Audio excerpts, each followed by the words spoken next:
You can decide how much.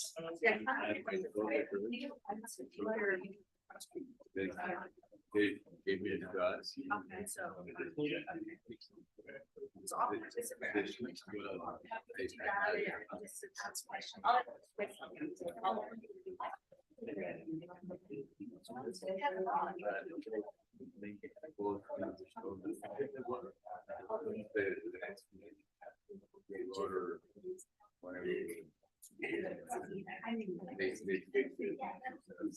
Surgery here. That was when they did it. So now they heard the right shoulder. And I got shots.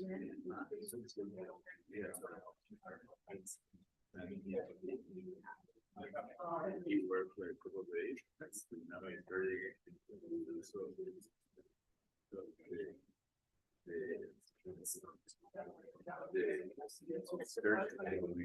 well, that is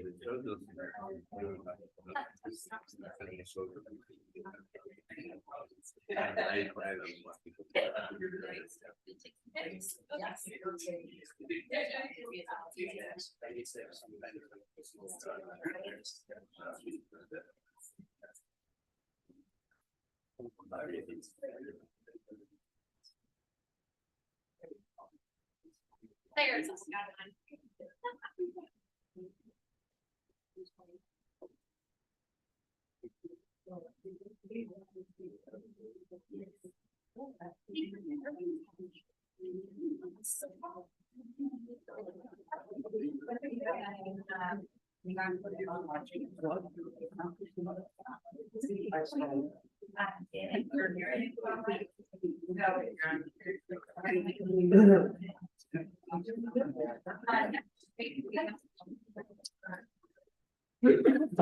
All right, I'd like to call tonight's Puyallup City Council meeting to order. Today is Tuesday, November 21st, 2023. It's 6:31, and I want to welcome everybody for being here tonight. We have a pretty near a three-quarter full house, and I hope that you've all been enjoying the beautiful kind of fall winter sunshine that we've had, and anticipating the holiday season as we come into Thanksgiving and Christmas coming up soon, and New Year's. I hope that you're all gearing up and ready to enjoy family, friends, and community together, and to not take these holidays that are routine for granted, but to recognize their gift, and we should enjoy it and spend time together. So thank you for being here tonight, and would you please join me as we rise to state the Pledge of Allegiance to our country. I pledge allegiance to the flag of the United States of America and to the republic for which it stands, one nation under God, indivisible, with liberty and justice for all. Thank you so much. As I state the Pledge of Allegiance, every meeting, there's so many meanings and sections of that that really mean a lot to me. I definitely like one nation under God. And I especially really like for liberty and justice for all. And that includes everybody, those with faith or those without faith. We want liberty and justice for all. And I certainly appreciate that motto. Okay, at this time we have roll call. City Clerk, would you please conduct the roll call? Yes, sir. Councilmember Dorr. present. Councilmember Ferris. Present. Councilmember Casterman. Present. Councilmember King. Present. Councilmember Palmer. Present. Deputy Mayor Whitting. Present. Mayor Johnson. And present. Thank you, City Clerk. Colleagues, thanks for being here. All right, Council, before us, we have an agenda before us as from items 1 through, I guess, what is our points here? Quite a few consent agenda items. So 1 through, what is it, 6A? If I might entertain a motion to approve the agenda stated before us. Second. Okay, we have a motion and a second to approve the agenda stated before us. Those in favor signify by saying aye. Aye. And those opposed, nay. Motion passes. Thank you so much.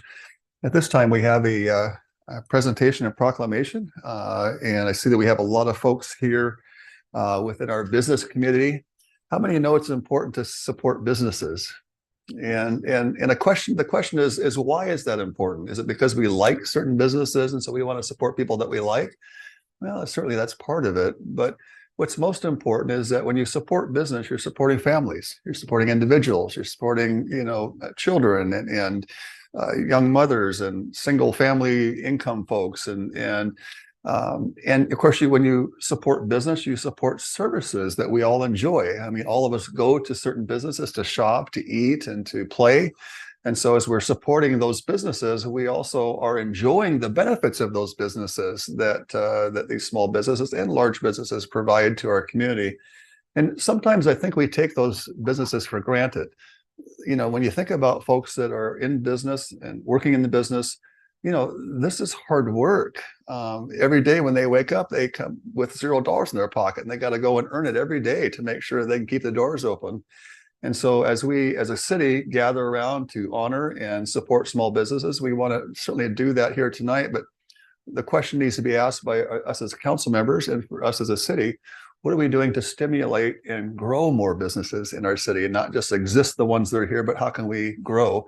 And some might say, well, gosh, if we have more competing businesses, I'll lose business. But how many know sometimes business versus business stimulates and creates more business? And you look at Home Depot and Lowe's and they're right next to each other. How does that happen? Well, because it gathers more customers in that area. They're doing business. Everyone's still making money. So I think there's some attributes to a good capital and competitive business plan. So well, anyway, this is a proclamation, and when I'm done with the proclamation, I understand that our CEO and Chamber CEO Tara is here. I'll present that to her, and I think she's going to make some introductuns, and we'll have a few comments from industry as well. I see that also Carrie from the Main Street is here. Thank you for that. And so here's the proclamation. Whereas we who live in Puyallup greatly value our local small businesses and the contributions they make to our economy and community, and whereas small businesses employ close to half of all private sector employees across the country, whereas one way we can support local small businesses is to look for them first and for whatever it is that we need or want, whether for ourselves or for others. Whereas turning to our small independently owned businesses for necessary household goods, personal items, and meaningful or fun gifts will strengthen our community, our social and economic bonds in ways both seen and unseen. Whereas small businesses are essential here in Puyallup because they create jobs, boost our local economy, and help foster a sense of community. Now, therefore, I, Dean Johnson, Mayor, City of Puyallup, Washington, do hereby proclaim Saturday, the following Thanksgiving on November 25th, 2023, as Small Business Saturday in the City of Puyallup. And urge everyone to support small businesses and merchants on Small Business Saturday and throughout the rest of the year. In witness thereof, I have hereunto set my hand and caused the great seal of the City of Puyallup to be affixed this 21st day of November, 2023, signed Dean Johnson, Mayor of Puyallup. So I'll present this to Tara, and I think she's going to open it up. Yeah. Give the small businesses a hand, shall we? Come on. Yeah, let's get a photo up here. Yeah. Fantastic. Yeah.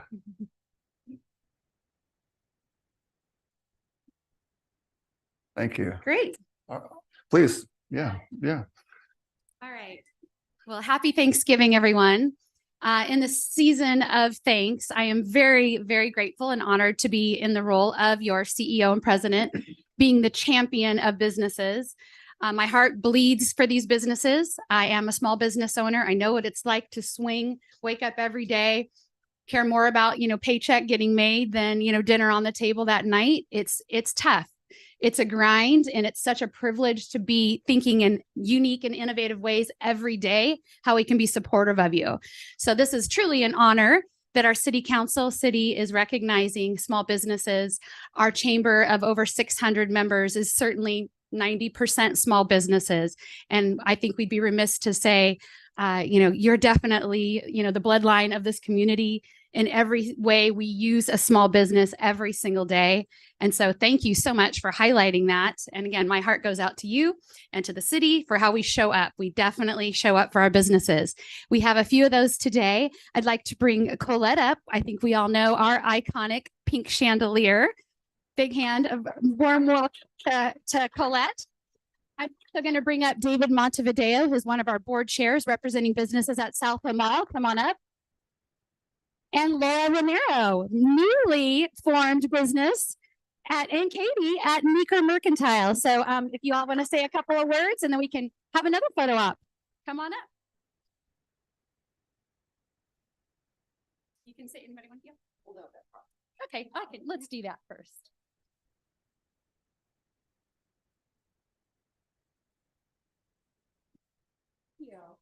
Want to say a few words? Yeah, sure. Thank you so much for inviting us here. I just want to say thank you to have, we're so grateful to have such a great Puyallup Main Street and Chamber and just all of you local officials that support small businesses. I do also want to invite everyone to come shop small Saturday or this Saturday, small business. We are doing our open house. We will have like hot cocoa, hot apple cider, Santa and Mrs. Claus, lots of fun stuff. We also have a giant mailbox where we're collecting letters to Santa and we'll get those off to the North Pole for you guys. So if you have any little ones, bring them by. It's going to be fun. And yeah, we're just looking forward to it. Great. Thank you. Good evening, council members. David Montevideo, Leasing Director, South Hill Mall, District 3. Really happy to be here tonight. It's not unusual for me to find myself in a room or in a Zoom meeting where there's conversation about small businesses, and for South Hill Mall not to be mentioned, unless it might not be in a positive light. But the truth is that South Hill Mall has a long history of partnering with small business owners. The owners of the mall, the Cafaro Company, are pioneers in the shopping center world and have been for more than 60 years, and understand the importance of providing a platform from where a person with a good idea and a desire to become a business owner can have their dream realized. The intentional inclusion of the small business owner continues to be an integral component of Cafaro's business model. Today, 1/4 of the merchants within our shopping center of 120 stores, do the math, that's 30, are independent local owners. This is possible with the marriage of small business persons, entrepreneurial spirit, and the mall's willingness to offer flexible lease terms that helps protect the downside of these businesses that are sensitive at a time when they're just starting to find their legs. In the past COVID era, the mall owners began to focus on doing business with the independent business owners to address rising vacancy rates, a formula Cafaro had adopted so many decades ago. Today, South Hill Mall enjoys a 98% occupancy rate, a direct result of diligent creative leasing efforts and the power of the driven small business owners. When having thoughts and conversations about small business in the small business community, I ask that you please include in your conversations some reference and acknowledgement of South Hill Mall's participation in fostering the small business community, and that you support those merchants at South Hill Mall as well.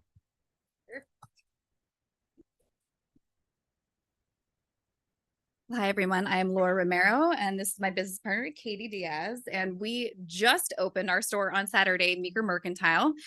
We kind of are in a unique position in that Katie and I have obviously worked with the Puyallup Night Market for the last few years and had the opportunity to be blessed by you guys all in opening and keeping that business going, as well as working really closely with Tara with the night market, and then now working really closely with the Main Street Association and allowing us to be able to open our doors at all for Meeker Mercantile. And so I have to say thank you to all three of you guys, especially for us being able to open Meeker Mercantile. That would not have been possible without the Main Street Association and their generosity. So thank you so much to you, Carrie, very much. We are a brand new baby business. We literally just opened on Saturday after finding out 18 days prior to that we had the opportunity to open our store. And so we encourage you guys to come down and shop with us on Saturday. We currently represent about 30 to 35 different small businesses from the Great Northwest. Basically, they come in and they rent a little bit of space and they get to showcase what they do. It's kind of like a storefront for a market in a way. And so it's really great to be able to have this opportunity to give the smallest of small businesses an opportunity to almost to kind of own their own shop inside a local store. So that's kind of what we're about. When you shop at our store, you are definitely shopping small and shopping local. So thank you so much for taking the time to honor us all today. Good. Thank you very much. And then it would be remiss not to at least offer a few words. Carrie, as kind of the CEO of the Main Street, would you mind saying a few words and showing support? We certainly recognize what you're doing, your organization as well. So open it up and please share a few things with us. Kerry Yanisak, Director of Puyallup Main Street Association and downtown resident for 40-some years. It is my honor and privilege to be the director for the Main Street Association, and we are on a roll. The whole community is on a roll. Shop Small Saturday is this Saturday. You know, there's a beautiful cross street banner. Thank you, City of Puyallup. Number of years in the making, but it's up there, and we're doing as much promotion as we can. And we have this great, wonderful new business downtown. And Pink Chandelier is an anchor store downtown. So please come down, show some support your community. This is where the rubber meets the road. When you're walking into these small businesses, you're supporting your neighbors. So yeah, it's a good time to be in Puyallup. Thank you. Thank you, Kerry. Appreciate that. Well, Kerry, thanks for all your work that you do. And we're looking forward to the Christmas parade coming up here in a couple of weeks or so. And so I think we're gearing up to bring my family down here and participate in that as a community event, as well as to perhaps support some businesses that may be open during that time and make sure that we support them as well during that event. And then before we move on the agenda, I just want to, for the good of the order, in terms of the prosperity of our city, and those of you on the council that know me and those who publicly know I've stated this, but I really believe that Puyallup is on the verge of an explosion of prosperity on a holistic level, not just I think economically, but I think relationally, educationally, spiritually, everything in all sectors. I think we're on the verge of an explosion of prosperity, and certainly small businesses and business economy is part of that. And how do I know that? Well, because we're seeing the fruits of that. It's already bubbling up, and I think at some point in the near future, we're going to see a real release of that. And Puyallup will, I think, be a very vibrant and great synergy of community and a city and people. And I look forward to working together with everyone to see that come to fruition. So thank you so much. Okay, at this time, we're going to open up citizens' comments. This is a time where citizens of Puyallup or those that would like to speak in a public setting can share any topic that you would like to discuss. As you come in, it's not too late, so there's some orange or yellow golden slips right there at the entrance. If you'd like to speak still, it's not too late. You can go over there and fill one out and give it to our city clerk, and he'll get that to me before we finish this. But I'll open it up and start out with Marty Kilsgard is going to talk to us a little bit about responsibility of council members. Good evening, council, and happy Thanksgiving. I live on 3rd Street Southeast in District 2, and I came to speak to you and not at you. Several months ago, I appeared before you asking for your help recovering impact fees for home construction that never got off the ground. I also sent an email to all of you addressing the same issue. I got a response from Mr. Whitting, who stopped communications after consulting with someone in the city administration. The mayor set up a phone meeting, canceled it with no explanation, and went dark. The 2 District 2 representatives in my district never reached out or asked what they could do or what the issue was. The city had to hire a hearing examiner to hear my appeal. They didn't have one. After 5 months, the appeal is over. I wondered what the responsibilities are for our council members. I looked at the Puyallup Municipal Code and, to my surprise, found nothing that held our elected representatives to any kind of allegiance to their constituents, any code of ethics or responsibilities to the citizens that elect them. It outlines agenda, qualifications, election procedures, and medical benefits. I always thought that because Puyallup doesn't have an ombudsman, that is a person that investigates and resolves complaints, that your city council representative would act like one, or as he or she is the only one elected to represent you in your district here in Puyallup. I was obviously mistaken, as neither of my District 2 representatives attempted to reach out to me after 2 requests for help. Where is your accountability? What do you do for me or any other citizen that has an issue and needs help from their elected leaders? I used to attend public district meetings so constituents could talk face-to-face with our council members and ask questions and get answers. Those days are gone. Why? In this forum here, we stand and speak, make comments, ask questions, and you don't respond. I urge you all to reflect on your positions here, adopt language in the municipal code that describes your duties and responsibilities to your community, and stand up for those you serve. If any of you have anything to say to me, you know where to find me. Thank you. Thank you, Mr. Kilsgard. City Manager, just as a kind of a curiosity, has the hearing examiner process completed for Mr. Kilsgard? Okay. And You can't buy impact fees, $20,000. we what now? You can't buy impact fees, $20,000. Okay. Okay.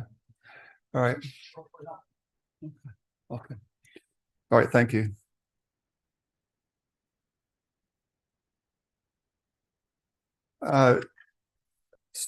Steve, maybe offline, maybe if I could talk with you about that afterwards, just kind of get some situational awareness on that and see if we can't maybe address that in some capacity. Thank you. Okay, Paul, if you had a couple of words you want to talk about the World Day of Remembrance for Road Traffic Victims.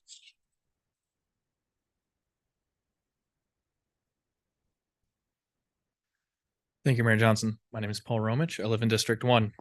So this past Sunday, it was World Day of Remembrance for Road Traffic Victims. It's a mouthful, but it's very important because road violence is the leading cause of death for Americans below the age of 55. There's a lot that goes into that, whether it's, speeding or distracted driving or, plethora of other issues that come along with reckless drivers. It's something that we must deal with every day because 93% of Puyallup residents, per the comprehensive plan study, travel by car. Things like road width are very critical. It's a design issue, really. So road width is and lane width is really a hidden factor amongst speeding and other reckless behavior. And a John Hopkins study recently came out, and that showed that roads with 30 to 35 mile per hour speed limits that are 12 feet wide in lane width are 1.5 times more likely, so 150% more likely to have crashes than 9 feet wide lanes with the same speed limit. 2 sessions ago, we had a resident come in who lived at West Stewart and 11th, and he was complaining about speeding and chronic speeding along that route. And I went out there tonight and measured it with my 16-foot tape measure. It could not reach across from where I stood on the curb to the yellow line. And so if 12 feet wide lanes are dangerous, what does that say about, our 16 or 17 foot wide lanes, right? So we need to look holistically at our city and realize, where are these crashes happening, right? West Stewart individually, west of Meridian, not including the intersection at Meridian, has had over a dozen crashes in last year and the year before. The current practice for when it comes to road design is that we start at 11 to 12 feet for a 30 to 35 mile per hour road. Why is that? It's just recommended. And we need to have justification to reduce that. Well, I think when we're having a dozen crashes every year, that's kind of good justification to start narrowing it down, right? So we already have right of way. We have a lot of things we can do with that lane. We could implement a bike lane. We could, work towards the city's Tree City initiative, right? We have a lot of space there. Let's take advantage of it and, make our city a better place, a safer place. Thank you. Thank you so much. Next, we have Laura Vargas.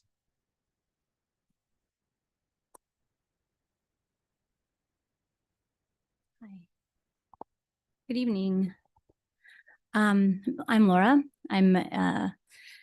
It was very jarring to come in and hear all this talk about Thanksgiving and the explosion of spirituality and all these things. And because the reason I am here today is because I was feeling very compelled to come to the meeting, notably days before the Thanksgiving holiday, to voice my deep disappointment and shame, really, in our council. And the leadership demonstrated in our council. I come having both read the personal statements of the council members, each of yours, in which many invoke your personal Christian faith as a guiding force in your service, and have seen some of you appear publicly being promoted by a local Christian pastor who calls upon you blessings in order to change the world for Jesus so that it reflects the godliness of the Word of God. And given such lofty aims, televised for all to see, merely weeks before, it was both discordant and shocking to me to drive past the New Hope Center, a singular place of refuge for the most vulnerable in our community, the very people, I dare say, that Jesus calls upon us to serve, and see their gathering space replaced by piles of rocks. And I just cannot help but wonder where you would have Jesus sit and find rest in this changed world that you are creating apparently in his name, Mayor Johnson and council members. And I cannot help but think that it takes a special kind of pettiness and a cruelty to carry out such a gesture of inhospitality where those who have so little gather simply to eat, to talk, to share communion.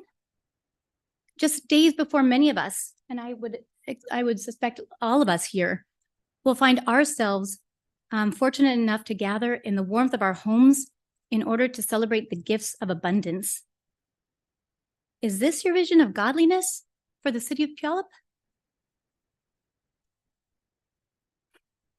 If so, I come here today to go on record as forcefully denouncing such a draconian vision for the city of Puyallup.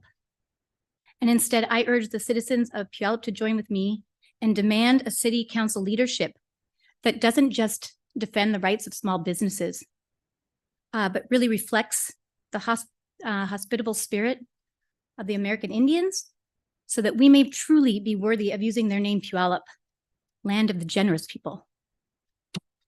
Thank you. Thank you, Ms. Fargus.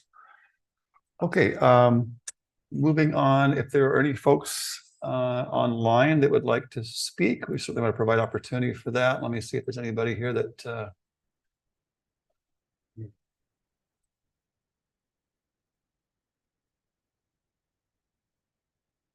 okay, if you're online, you'd like to speak, there should be on your computer or phone a hand or thumbs up high hand icon. If you want to go ahead and slip that up, I'm happy to acknowledge you. Okay, being none, we're going to close council comments. Thank you so much.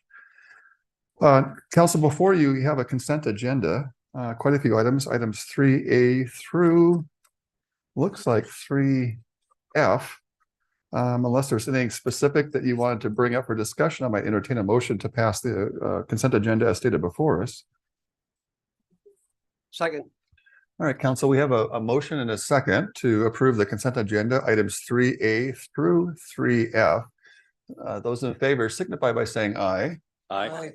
Those opposed, nay. Motion passes. Thank you. Council, before us, we have a whole range of ordinances. It looks like all of them are second readings. So our city clerk is going to have a lot of fun doing roll calls tonight. And so at this point, we're going to take on one ordinance at a time. So before us, we have 4A, a second reading of an ordinance determining and fixing the amount of funds to be raised by regular property taxes for 2024. We have Barbara Lopez, our finance director, who's already given motions on this. And unless there's any additional questions, I might entertain a motion to approve the second reading as stated before us. Move approval. Okay, council, we have a motion and a second to approve the second reading, as I mentioned in item 4A. Those in favor signify by saying aye. Aye. And those opposed, nay. Motion passes. City clerk, can we get a roll call? Councilmember Ferris. Aye. Councilmember Castema. Aye. Councilmember King. Aye. Councilmember Palmer. Aye. Deputy Mayor Whitting. Aye. Councilmember Dorr. Aye. Mayor Johnson. Aye, thank you. Motion passes 7-0. Council, before us, we have 4B, a second reading of an ordinance pertaining to routine 2023 budget adjustments. And again, the same thing. Our Barbara is here to answer any questions if we have some. Otherwise, I might entertain a motion to approve second reading of 4B. Move approval. Okay, we have a motion and a second to approve or to consider 4B. Those in favor signify by saying aye. Aye. Those opposed, nay. Motion passes. Roll call, please. Councilmember Castema. Aye. Councilmember King. Aye. Councilmember Ferris. Aye. Deputy Mayor Whitting. Aye. Councilmember Dorr. Aye. Councilmember Palmer. Aye. Mayor Johnson. Aye. Thank you, Council. Second reading 4B passes. Next, we have 4C. Second reading of an ordinance pertaining to a rezone of 4 parcels along the west side of South Meridian between 17th and 19th Avenue Southwest from a professional office to a limited use mixed use. Again, we have our senior planner, Chris Beal, available to answer any questions if you had any additional questions. Otherwise, I might entertain a motion to pass 4C. Move approval. Second. Okay, Council, we have a motion and a second to consider 4C. All those in favor signify by saying aye. Aye. And those opposed, nay. Motion passes. Roll call, please. Councilmember King. Aye. Councilmember Ferris. Aye. Deputy Mayor Whitting. Aye. Councilmember Dorr. Aye. Councilmember Palmer. Aye. Councilmember Castema. Aye. Mayor Johnson. And aye. Thank you, Council. Motion passes. Last one on the docket, Council, is 4D. It's a second reading of an ordinance addressing temporary and nuisance parking restrictions. We have our City Attorney Joe Beck here to answer any questions if we have any. Otherwise, I might entertain a motion to consider 4D. Second. Okay, Council, we have a motion and a second. All those in favor signify by saying aye. Aye. Those opposed, nay. Motion passes. Roll call, please. Councilmember Ferris. Aye. Deputy Mayor Whitting. Aye. Councilmember Dorr. Aye. Councilmember Palmer. Aye. Councilmember Castema. Aye. Councilmember King. Aye. Mayor Johnson. And aye. Thank you. Thank you, Council. Second readings, we got those taken care of. 1, 2, 3, 4, and ready to move. Next, we have considerations and requests. 5A, we have the City of Puyallup policy agenda and capital budget request for the 2024 Washington State legislative session, which in our case would be the 25th district. Is that correct on that? That's correct. And our infamous and famous city manager, Steve Kirkley, is going to give us a riveting presentation, and he's going to bring in our riveting consultant, Luke Esser, is going to just take us into the utmost realms of interest and passion and vigor. No pressure. No pressure. Yeah, thank you, Mayor Johnson and Council. Steve Kirkley, City Manager, and we usually use this second meeting in November to talk about the legislative agenda. So there's 2 items tonight. One is just the legislative issues of importance, which you have in your packet, and then also is the capital budget request. And so, as the mayor had given such a great introduction, Luke Esser, we have 2 state lobbyists that we've used for several years now, Luke Esser and Jim Hedrick. Tonight, Luke Esser is here. And so Luke will go over kind of the landscape of this coming legislative session. It's a short session, just 60 days. So Luke will provide that. And if you have any questions for Luke, he can address those. And then I'll come back and talk about their capital budget request. So I will turn it over to Luke. Great. Thank you very much, Steve, Mayor, Council. Thank you for the opportunity. Luke Esser for the record. And this upcoming legislative session is what we call a short session, 60-day session, which will start on Monday, January the 8th. And it is a supplemental budget year. So the legislature will be making modifications to the biennial operating budget, transportation budget, and capital budget they adopted earlier this year. The capital budget is the one where there is generally the most opportunities for new funding in a short session in a supplemental budget year. So always encourage clients to come up with some capital budget requests for the local delegation. And usually we have had good success in bringing at least some of those requests back home. Kind of big picture for the legislature, their revenues have generally been up, and they just had another revenue forecast that came out. Of course, the challenge on the other side of the legislature is that inflation is up, and the responsibilities of state government and the challenges of state government in the form of affordable housing and homelessness, behavioral health, and a host of other issues seems to be going up as well. So the budget writers in Olympia do a good job of trying to tamp down expectations. You usually see them wringing their hands about this time of year and telling you it's going to be a really tough budget year, which is what I've heard consistently over the last quarter century, every single year in Olympia. So I guess it's in the nature of budget writers, but they as you do every time you adopt a budget, have challenges, but there are opportunities for us to advocate on your behalf for policy issues of importance and on particular capital budget items of import to the city as well. And Jim and I look forward to doing that, and happy to answer any questions. And I know we have some additional materials to go through in terms of both the policy and capital budget items. Okay, so it looks like we have a handout that you've given us. Are we going to be kind of going over that and talking about that a little bit? Yes, so I can do that presentation now if you'd like. Mayor can just move right into that. Okay. And then if you have any questions for Luke on any policy related, so there's two things in your packet. There's the legislative issues of importance, which is this document. So you have that in your packet titled City of Puyallup Legislative Issues of Importance. So that's the first item. And then the second item is the capital budget request, which I will go through that presentation now. And just as kind of a refreshing of your recollection, so typically what we do is staff presents about 3 capital projects for you, and then we ask you all to rank them. And usually in previous years, we've been able to kind of, or you all have been able to resonate around number one, number 2, and number 3. Not always in full agreement on that, but at least there's a majority of you that rank them as 1, 2, and 3. And then we share that with the 25th legislative delegation. And then last year, if you recall, there was a breakfast meeting that you all had with them here in the council chamber. So we'll probably try to do that again.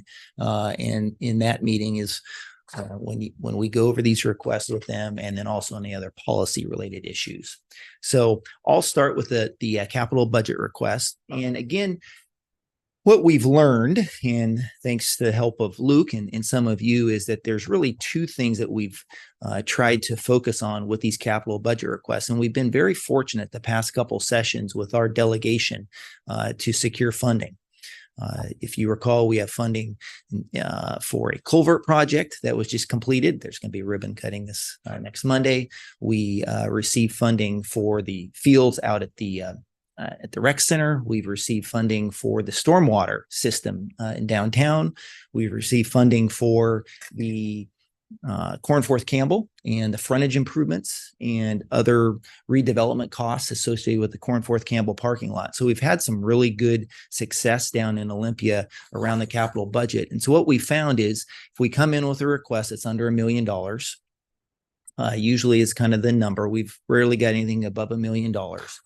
The other component is trying to look for projects that really meet one of 2 things. One is if the money that they are able to secure in the capital budget kind of get the project to the end, get it to the finish line. That seems to be something that works well. Or if it creates jobs, that's another component that is very important, meaning jobs in construction jobs or in other fashion. So that's kind of the criteria that we found tends to work pretty well when they are looking at the capital budget. So with that in mind, there's 3 projects that we're presenting for your input tonight. The first one is the Boulevard project, the Festival Street on 9th Avenue Southwest. This is right by the fair. So this is between North Meridian and 5th Street. And you can see here, by the way, that street will be wider than that. Just to get it on the PowerPoint, it appears a little bit narrow, but it's a boulevard type concept where it's curbless. There are no curbs. You have decorative street. You have some of that is porous pavement because we received about a $700,000 grant from the Department of Ecology for that to go towards this project. Also, the lighting there is similar to what you'd see in downtown, more the decorative rather than the traditional street lighting. There's some additional landscaping. And the neat thing about this project is obviously it's, the main entrance into the Washington State Fair, but also a couple other things is the fair is willing to contribute $1 million towards this project. So the overall cost is $4.9 million with the fair's $1 million contribution, and then some money that you all have set aside in the budget over the past several years through LIFT grant and other capital improvement funds. We're about $700,000 away from finishing this project. And with this, if this were to receive funding, we could start construction on this in 2025 because the state capital budget, those funds are released. Usually it'd be in July and August of next year. And so then we could start construction in January 2025 and be done by August 2025 in time for the 2025 fair. So there's some real benefits there. We also, as you all know, during the state fair, this avenue is closed in part for public safety. We have our police command vehicle there, and also for pedestrian access. So this really fits in nicely for the Boulevard Festival Street. So that's project one for your consideration. The second project you're probably familiar with. This was before you last year as one of the options. And this is to finish or put in a sidewalk on 23rd. So I don't know if you can see my cursor. Is it on the screen there? So that little green section down there. So that is to the south there. That section from 13th Street Southwest over to 17th Street Southwest. That's a dip that goes right down there by Dead Man's Pond. That there is a paved gravel, gravel shoulder there. And so this is part of our loop trail. And so the plan is to put a sidewalk there, and we're about $500,000 short from making that happen. It's about a $2 million project. So this would finish the funding for that project. So that's the second one for you to consider. And then the third one is also something that you're familiar with. This was the number one project last year that you all had rated, and the legislature was able to secure $696,000 towards this. So this is our stormwater system. And just looking at my cursor here to just kind of refresh your recollection on this, this black line here is the stormwater discharge, direct discharge into the Puyallup River. And then this red line, which is what we're calling phase N1, construction on the portion of that from where the black line ends, which is near kind of Fred Meyer, the parks maintenance area shop there, all the way up to, I believe it's Fourth Avenue. That construction on that starts this next year to expand that stormwater system so there can be a direct discharge into the Puyallup River. In October, you all approved about $800,000 in design for the next phase of N1, which will go from 4th Avenue across and underneath the railroad tracks over to the parking garage. So that's the next phase.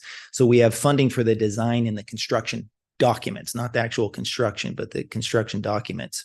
So that still needs some additional funding. And then this yellow portion here, which is phase what do we call it? N2, I believe. Yeah, N2. That is what we received funding from last year, and we're asking potentially for additional funding. All of this, as you may recall, is to expand the stormwater discharge system from downtown to the river. Without that, then when you build developments in downtown, they have to detain the stormwater on site. When you do that, you can't build as much. And as we know, with this being the regional growth center, and where, council and through the comp plan has said this is where we want more dense development to occur, part of that is to create an area where you can keep the development costs down so they can build more density. So that's in essence what this will go towards. So those are the three projects that we're bringing to you, and would appreciate any input that you have on them. Typically, the past few years we've done this, you just rank them 1, 2, and 3. We'd appreciate that. If you have any questions, I can try to answer them. So, Mr. Merrill, turn it back to you. Okay, thank you. So some questions here. So this would be coming from our delegate of the 325th legislators, which would typically be Senator Gildon and legislative representatives Chambers and Jacobson. Thank you. So you're looking for some feedback? Yes. Okay. So I'd like to ask a question before we get into feedback. Question would be is on the the stormwater project. If we were successful in getting the 750, would that complete that stretch, or we still be short, or are we just doing a section at a time? Give me, you may have said it, but I missed it, so I apologize. What would this grant for us, and how close would we be completing this cycle? Yeah, we would still be. So the large portion of the red section in one is completed or will be completed and is funded. It's the second part of the red that's not, we still, we're What about the estimating- blue? So the blue is the zone. That's just the zone Oh. of the area. We lump our stormwater areas by color. We're just showing you them by the different zones there. There's probably another term that I'm not using correctly, not zone. What do you call them? Subbasins. Okay, subbasins. So which part would not be still needs to be completed? Let's say we got the 750. How much, what are we lacking? The second part from 4th Avenue Northwest, see where my cursor is there? From there, all the way over to the green has not been Oh, wow. completed. So Still a ways to go. still quite a ways to go. Oh, Yeah, so so it we're- might be another couple of asks, in other words, At least. over several years. Okay. Yeah. And then hypothetically, with that continuous, let's say we complete that, would that help us in generating more incentives for economic development because the system is in? Would that help us for any kind of development of projects going in this area?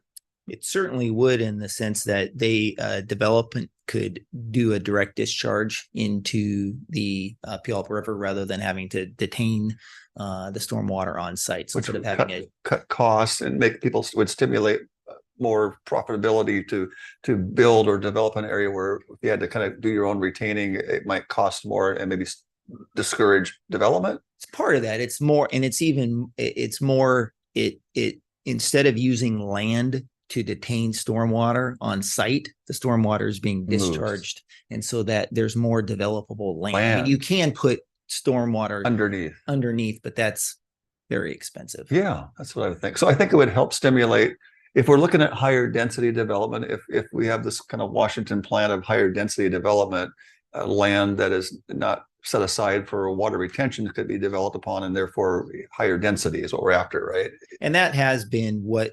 that is the purpose of this, is to continue to try to make our downtown more, to provide for more density. Yeah, in downtown. Good. I think there's certainly some merit in that. I'm going to go and kick this off. It's for, I'd like to make number 1, the Festival Street. That'd be my first one. Number 2 would be the stormwater. Number 3 would be the sidewalk. 1, 2, and 3 that way. Councilmember Ferris. Thank you, Mr. Mayor. Sure. I'm not sure this is going to be as riveting as city manager Berkeley's presentation. Hard to beat his, for sure. Yeah, hard to beat his. So I like having, I think the number 1 project for me would be the loop, because I think it would be a much more compelling argument that we only need this last bit in order to complete it, rather than these other projects that are not completely funded, or we're saying, well, where we're still collecting the money. I think that could be an easier win. Let me just say that. I love the Boulevard or Festival Street. I'm going to say this just for council. I don't know if it's appropriate or not, but since it's a festival street, but the only thing that I remember about 9th Street is that my uncle lived near it, and that Eric Renz passed away there. And so if in the future, I'm just putting this out on the just for information, but it would be nice to have some part of that be in memoriam to Eric, just because he was really, really, man, he was a solid citizen. And just riding his bike because he could no longer see to drive, and was killed by an impaired driver, which hits home for me. By the grace of God, it's not happened to me, but I would just love it if you would consider that when you go to, because I think that this is just a matter of time. This is such a good idea. The fact that the fair is bringing it in. And I have to say, even though I love infrastructure, we're so far off on this last one. I'm not sure this year would be a great year to do it. So those would be, so the walk, the boulevard, is the infrastructure. Thank you. Excellent. Thank you. Councilmember King, did you want to give some feedback? I'll just go down the line here. Just go down this way. Just give us feedback. I would go with the Festival Street first, infrastructure second, and the sidewalk third. Okay. Councilor Palmer? Yeah, kind of tough. Like them all. Can you have all for one? Yeah. One for all? Yeah. But if I was forced, I think I would go with the festival just because I think that's a winner. I think that would get support. And then I guess I'd go with the trail and then the infrastructure. So, Okay. Deputy Mayor? Well, I'm gonna be running upstream here. I would put the infrastructure project first. Microphone, yeah. I would put the infrastructure project first. The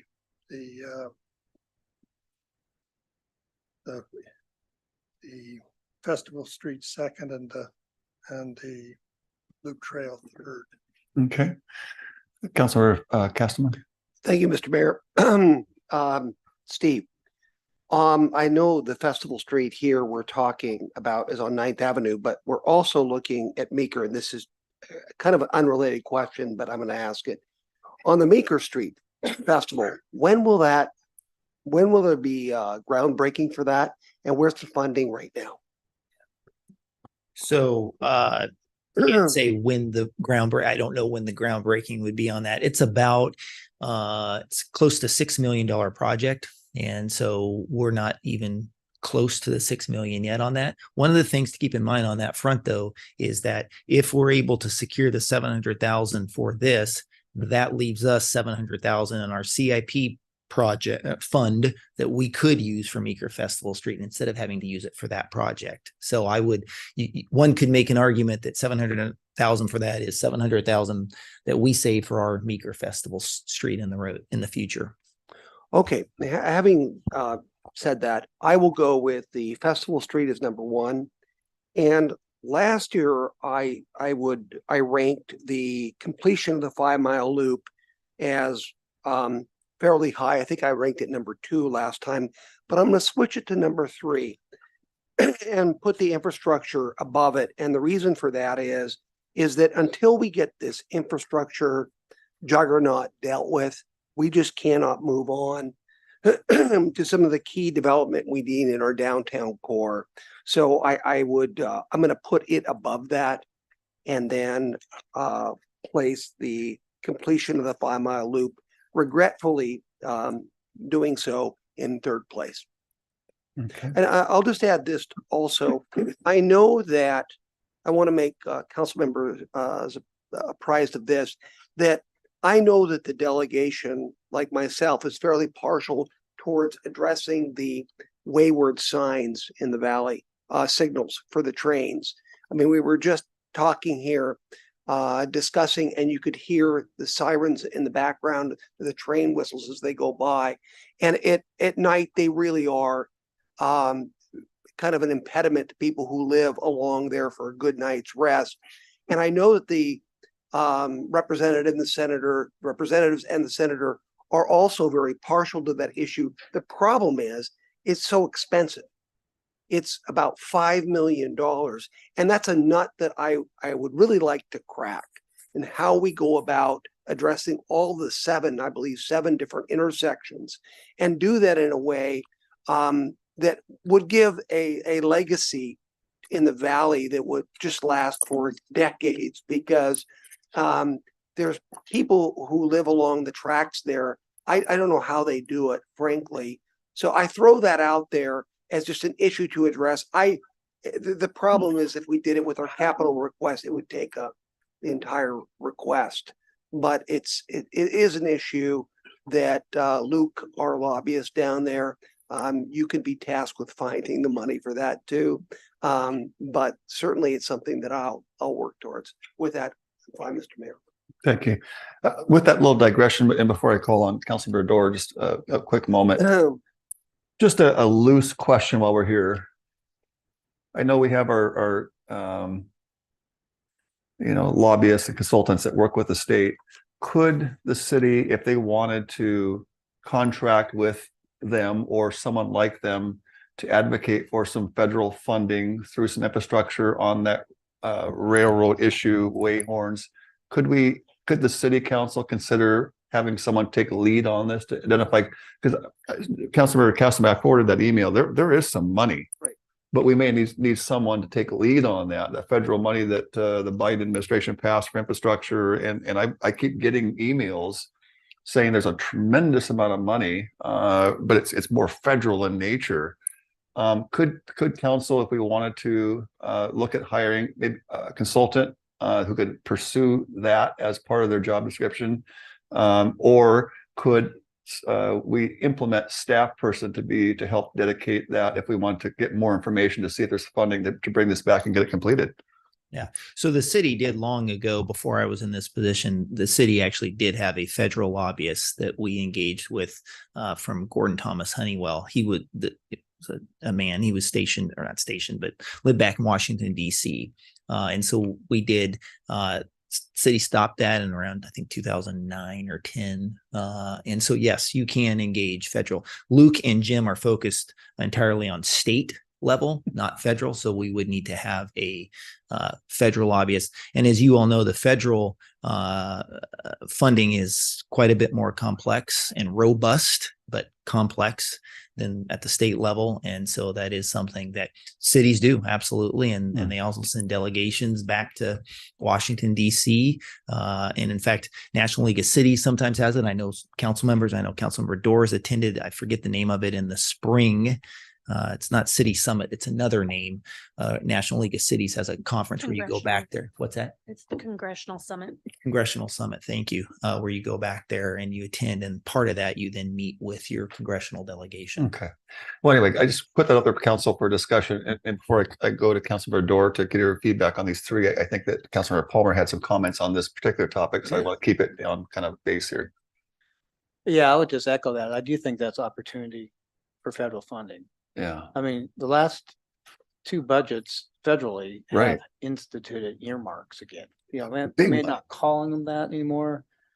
I know my agency, the EPA, distributes what's called community grants, which are earmarked dollars. So I think there's opportunity. I think there's massive money. And we just need someone that can take lead and take this on. So anyway, thanks, Councilor Castro, for bringing that up. Let's follow up on that and not let this drop, because I think I did check into the organization that reached out to me, this Go Rail or whatever it was. And by the time I checked into it, that cycle of funding had already passed, but we might be able to get in this next cycle. So let's not let this drop. Councilor Dorr, getting back to our agenda, did you have some comments on the 1, 2, 3s? Yes, I do. Thank you. Number one, the Festival Street. Number two, the sidewalk. Number three, you got them in the order I have them, 1, 2, 3. I think that number one and number two are both, we can complete them. We can complete both of them. They're great assets. The fair is a good partner, brings a lot of events and revenues into the city. So highly supportive of that, and great argument that we save 700,000 that we can put into the other one. This sidewalk is for the loop trail system is important, and we've heard, seems like, I don't know how many years we've heard about completing it, but and then I'm all about infrastructure, but I do think that I would like to see the other two, and because they are things that can be completed, that they close the cycle on that is why I would support those. Thank you. Thank you so much. Okay. Before we move on, I think we had a couple more comments. Councilor Palmer. Yeah, just a quick question on the trail, and maybe this is for Hans.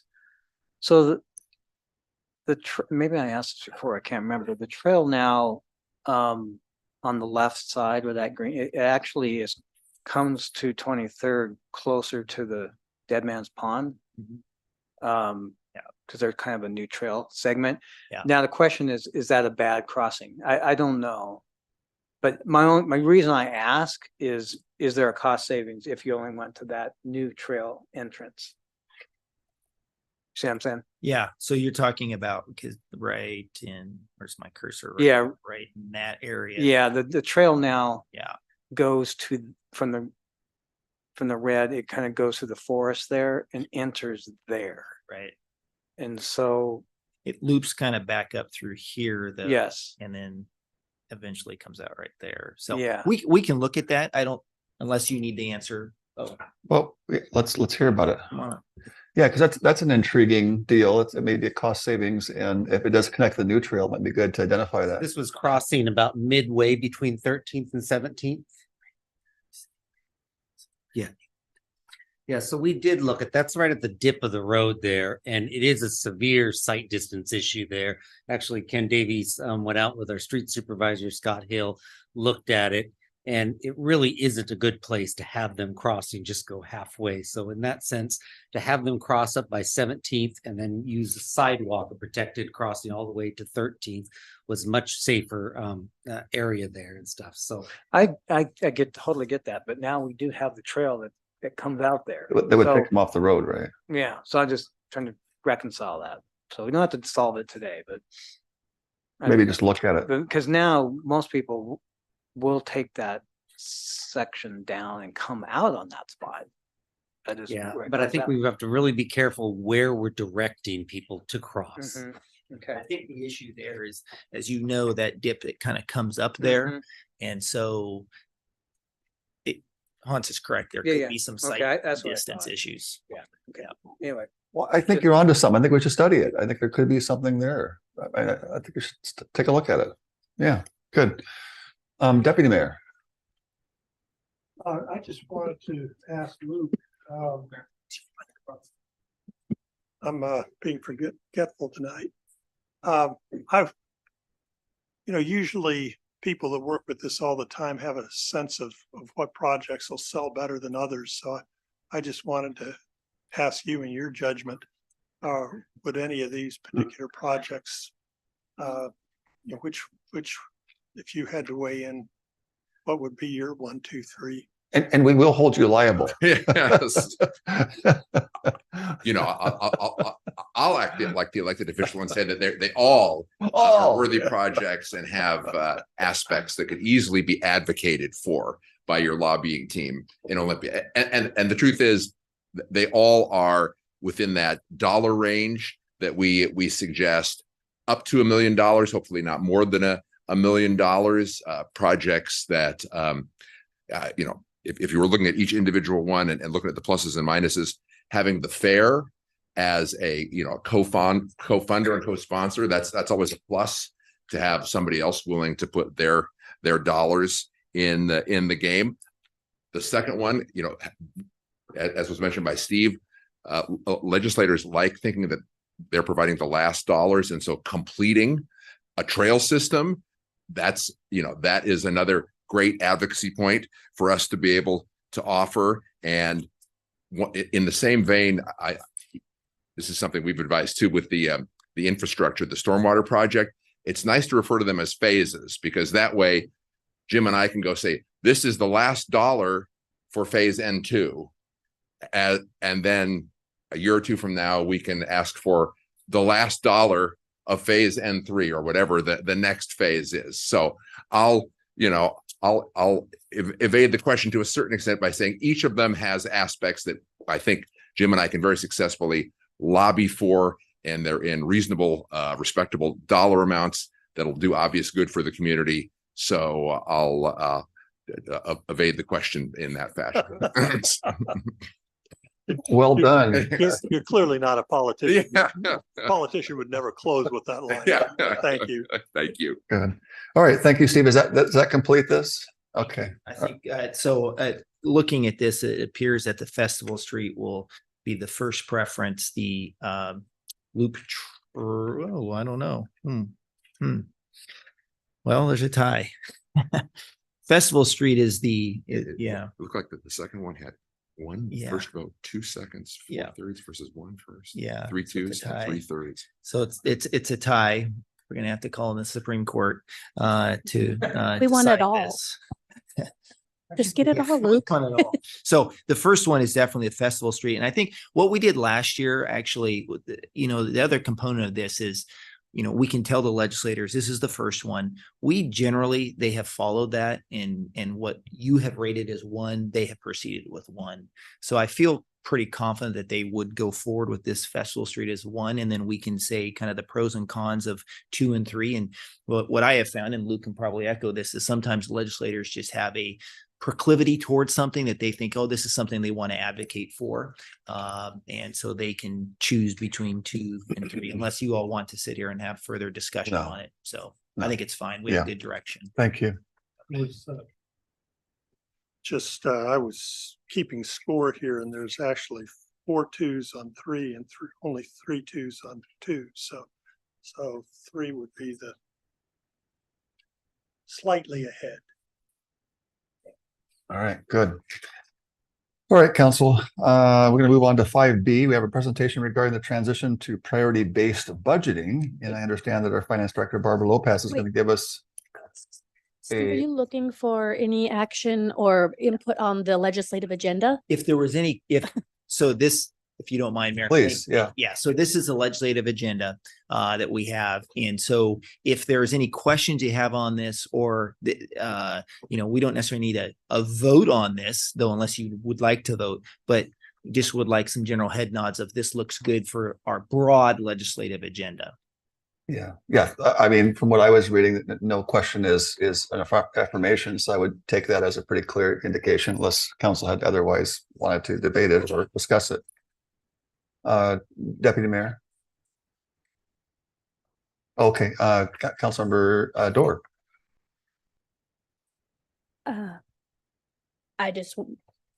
Luke, I've appreciated your support and working on a lot of these issues. And I think that the public safety, every one of these things is hugely important. And we've worked hard, with the AWC to try to get those advanced. I think that we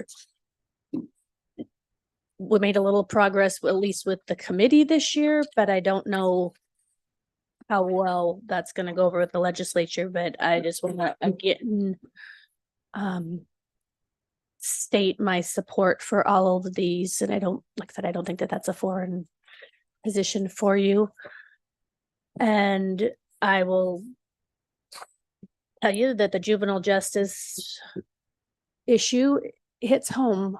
And I'm keenly aware of the impacts that is having, and I'm shocked at some of the repercussions. I think that we really need to look at that. For those of you who don't know, I was assaulted by a 12-year-old and learning a little, I had a screwdriver in my forehead, and it's frightening. I mean, it's frightening for me personally, but frightening when I'm learning more and more about what's happening out there. So I'm highly supportive of this addition to the legislative agenda, and I am more than happy to go down there and testify on any of these issues. So thank you. Thank you. And I won't volunteer our new mayor coming up for next year, but I certainly would expect him to be a resource if you needed some conversations and testimony with his experience there and some of the issues that he believes passionately about. I think represents a lot of our council, our city. I certainly hope you would use him, because he would be a savvy voice and a respected voice and a convincing voice that might cut across party lines to get rid of some of this partisan, to realize that some of these subject matters are not partisan. They shouldn't be partisan. They should be, common ground. And so I think that our upcoming mayor, new mayor next year, would certainly be one that I hope would be utilized if he's so inclined. So how about that for kind of setting you up there, Councilman? I accept the offer. Okay. Right, good. I sincerely do. I know you do. Yeah, I just had to put that out there. Because I do want Luke and the folks to know that we've got some people that are along with Councilmember Dorr and others that may want to speak on some of these issues and provide some compelling what I call positive peer pressure to move the needle in the right direction through diplomacy and heartfelt convincing testimony and passion. All right, thank you.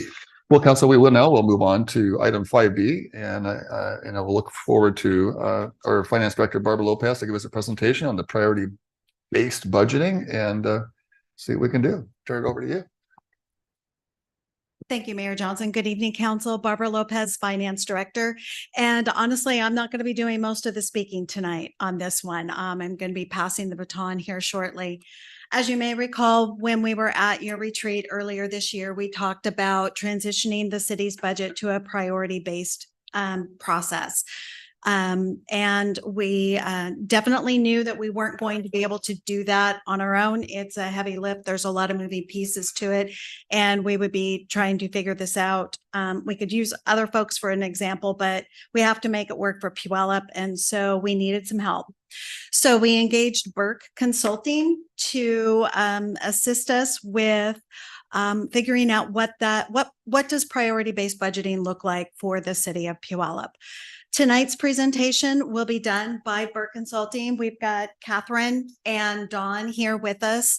So they're going to be talking a little bit about where we are in the process, what we're hoping to accomplish, and get feedback from you all too, because it's your budget that you end up needing to look at and adopt. And we want to make sure that whatever this process is, that it's going to work for everyone.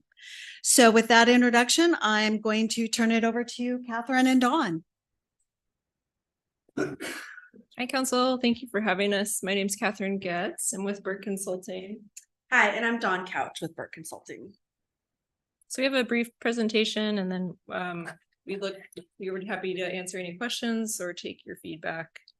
So a little bit about us. We put our mission statement up here at Burke Consulting, but we at Burke work with public agencies, and we really specialize in projects where we collaborate with staff and community members and problem solve together. We often, as Dawn likes to say, we guide people through a process to get to their desired outcome, and that's really what our role is going to be on this project. So tonight we can talk a little bit about the project purpose, a little bit about priority-based budgeting, our project approach and a timeline, and then if you have any questions or feedback for us. So the city, here are some of the goals that the city identified in transitioning to priority-based budgeting. That includes increasing transparency of the city's budget process, improving service to the community, how the community understands and engages with the budget, and really aligning the budget and what the city spends to the city's strategic plan. In addition to these, around this project, we have goals around engaging with staff and designing a process in collaboration with staff and building that knowledge and capacity among staff and leadership, and building champions to support implementation of priority-based budgeting, in the next cycle and beyond. So this slide just describes a little bit about what priority-based budgeting is. The community asks three primary questions. 1, what programs do we provide? 2, what do they cost? And 3, how valued are they?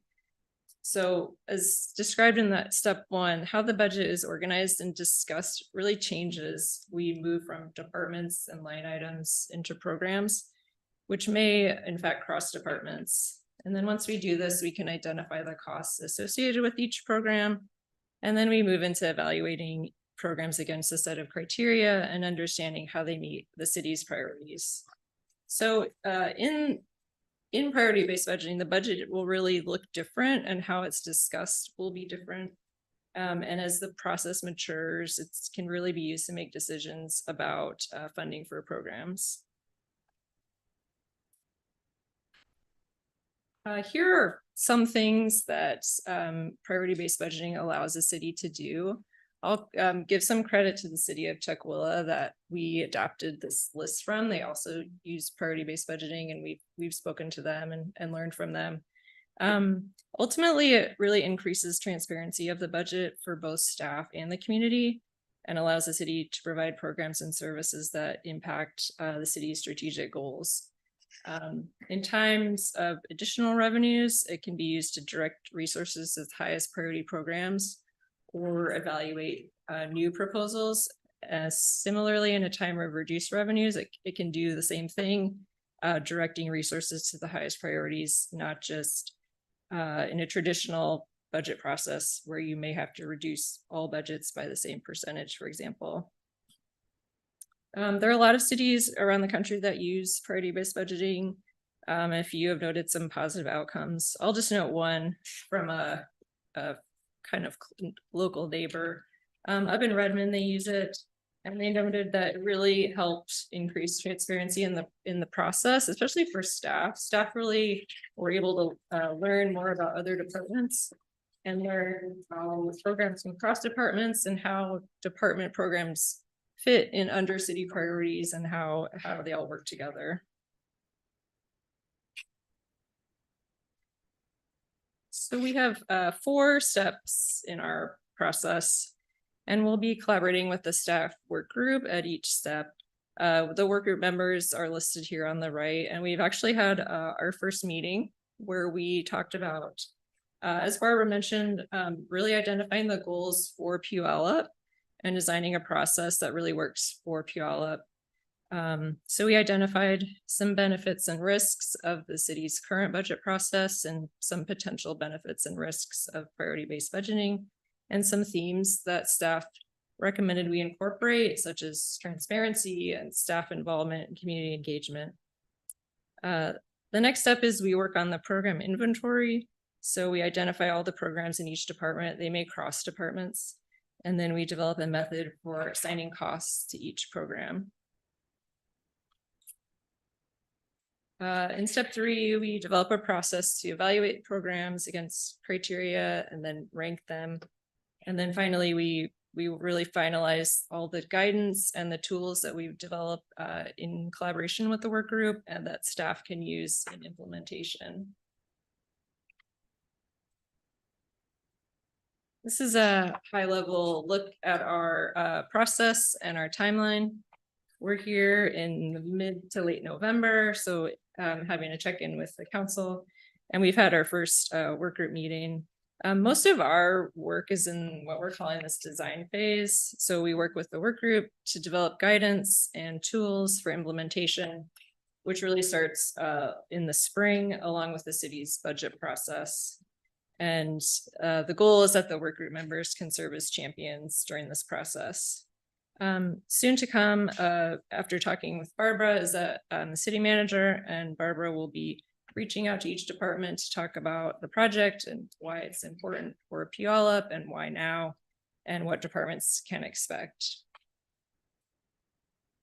And with that, that's what we had to share, and we'd be happy to answer any questions. Okay, great. I just had some questions, and it's really reflective for council to be thinking about for next year and in the years to come. You know, as we look at priorities, we're talking about priority-based budgeting, and of course, budgeting dictates what gets done. And I'm wondering, where does the council come in involved with this? If the council is elected by the people to direct vision and goals, why is staff the only ones engaged in this? Is there any time where there's a study session to where you're engaging with council beyond just a presentation to get, in fact, what are some goals that we want to do that we're directing staff to work on? And I saw kind of a gaping hole there, so maybe I missed something. So yeah, thank you, Mayor, for the question. So coming into this project and working with the staff, our understanding is that the strategic plan is sort of that statement of priorities, and that the council is part of the development of that process, and also kind of putting that charge out there and that commitment around those. So that's really kind of sort of the North Star that the priorities will be built from. We're the work ahead of us a little bit is that the strategic plan in terms of the altitude of those, sometimes they have to be sort of re-articulated somewhat into clearer objectives. Otherwise, it's really hard to use it as like an evaluation tool for a potential program. So that will come as sort of like a draft tool kind of phase. But as the city sets the priorities for the next round, the council as leaders and policy directors for that, that's the role that you play, is in that leadership, the policy direction, and the identification of the priorities for the budgeting process. So that is a process that the city already does. It's sort of, this is a little bit of the budgeting implementation stuff, the way the city acts on and implements and works towards the priorities that you established. Okay, good. Well, if there's room, I mean, if you're processing as the facilitators and you're meeting with staff, I'm just wondering, and I'm just thinking, would it be helpful to at least have a committee of council members that you could also incorporate to make sure that the articulation is coming through and consistent? Just thinking out loud, not dictating, just an idea, thought. And I that's a great question. We didn't think about it in terms of a work group. When we started working with the staff, we're like, well, we think it's important at kind of the end of the project for us to come and hear from the council and get there from direction with like, our process needs to accomplish this, or we need these types of interactions or these types of steps in our process. Like your feedback for us about what you would want the process to look like for Puyallup. And if we hear from any of the council, or any of the leadership that more involvement at this phase as the shape of the process comes to light, please, let us know and like keep the conversation open so that can be designed into the process. Sure. Mr. Mayor? Yeah. Don, is it possible you could stand closer to the microphone? It's really hard on the video. Yeah, thank you. Yeah. You bet. Okay, good. And then before I open it up for some other comments, I just want to, and I'm stating this to the council for those who will be with us next year and in the years to come. One of the things I think that we've lacked, and I've articulated this when I presented a schedule for last year, and it was rejected, which is fine. I do think there's opportunity for the council to have more study sessions that would delve into subject matters like this, that would not require decisions, but really to ask questions, to learn and to give feedback. And so I hope that maybe in the next year or the upcoming years that we actually take more seriously some more study sessions to dig deep and give clear direction for staff and consultants to be able to kind of implement and not just through a normal council meeting. We just kind of give comments and then they try to interpret from there. So anyway, that's just some comments. Thank you for answering that. I'll turn it over to Councilmember Castaman. Thank you, Mr. Mayor. I believe that the council does a good job of articulating its priorities in our strategic plan. I think we have a very clear strategic plan. I mean, I think we have one of the better one that does actually articulate those things. I think what these individuals are talking about, though, it has a lot to do with the implementation. And what I mean by that is we have, how many departments do we have? We have 14 in Puyallup, is that correct? 11. 11. Okay. Oftentimes departments in any organization, private or public, they tend to work in a very siloed manner. And they even have a duplication of many of the services that each one of those silos have. They duplicate within that particular silo. You don't have a lot of cross-pollination.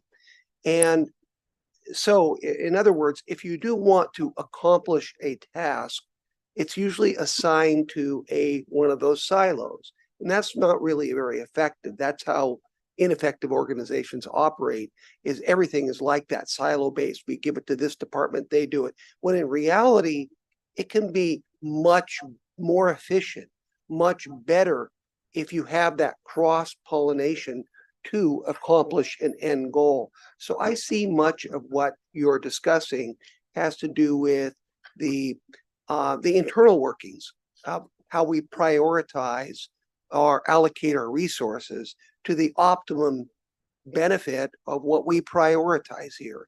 And in other words, get everyone going in the same direction strategically, but then have everybody collaborating across these silos. I've really seen organizations that do this.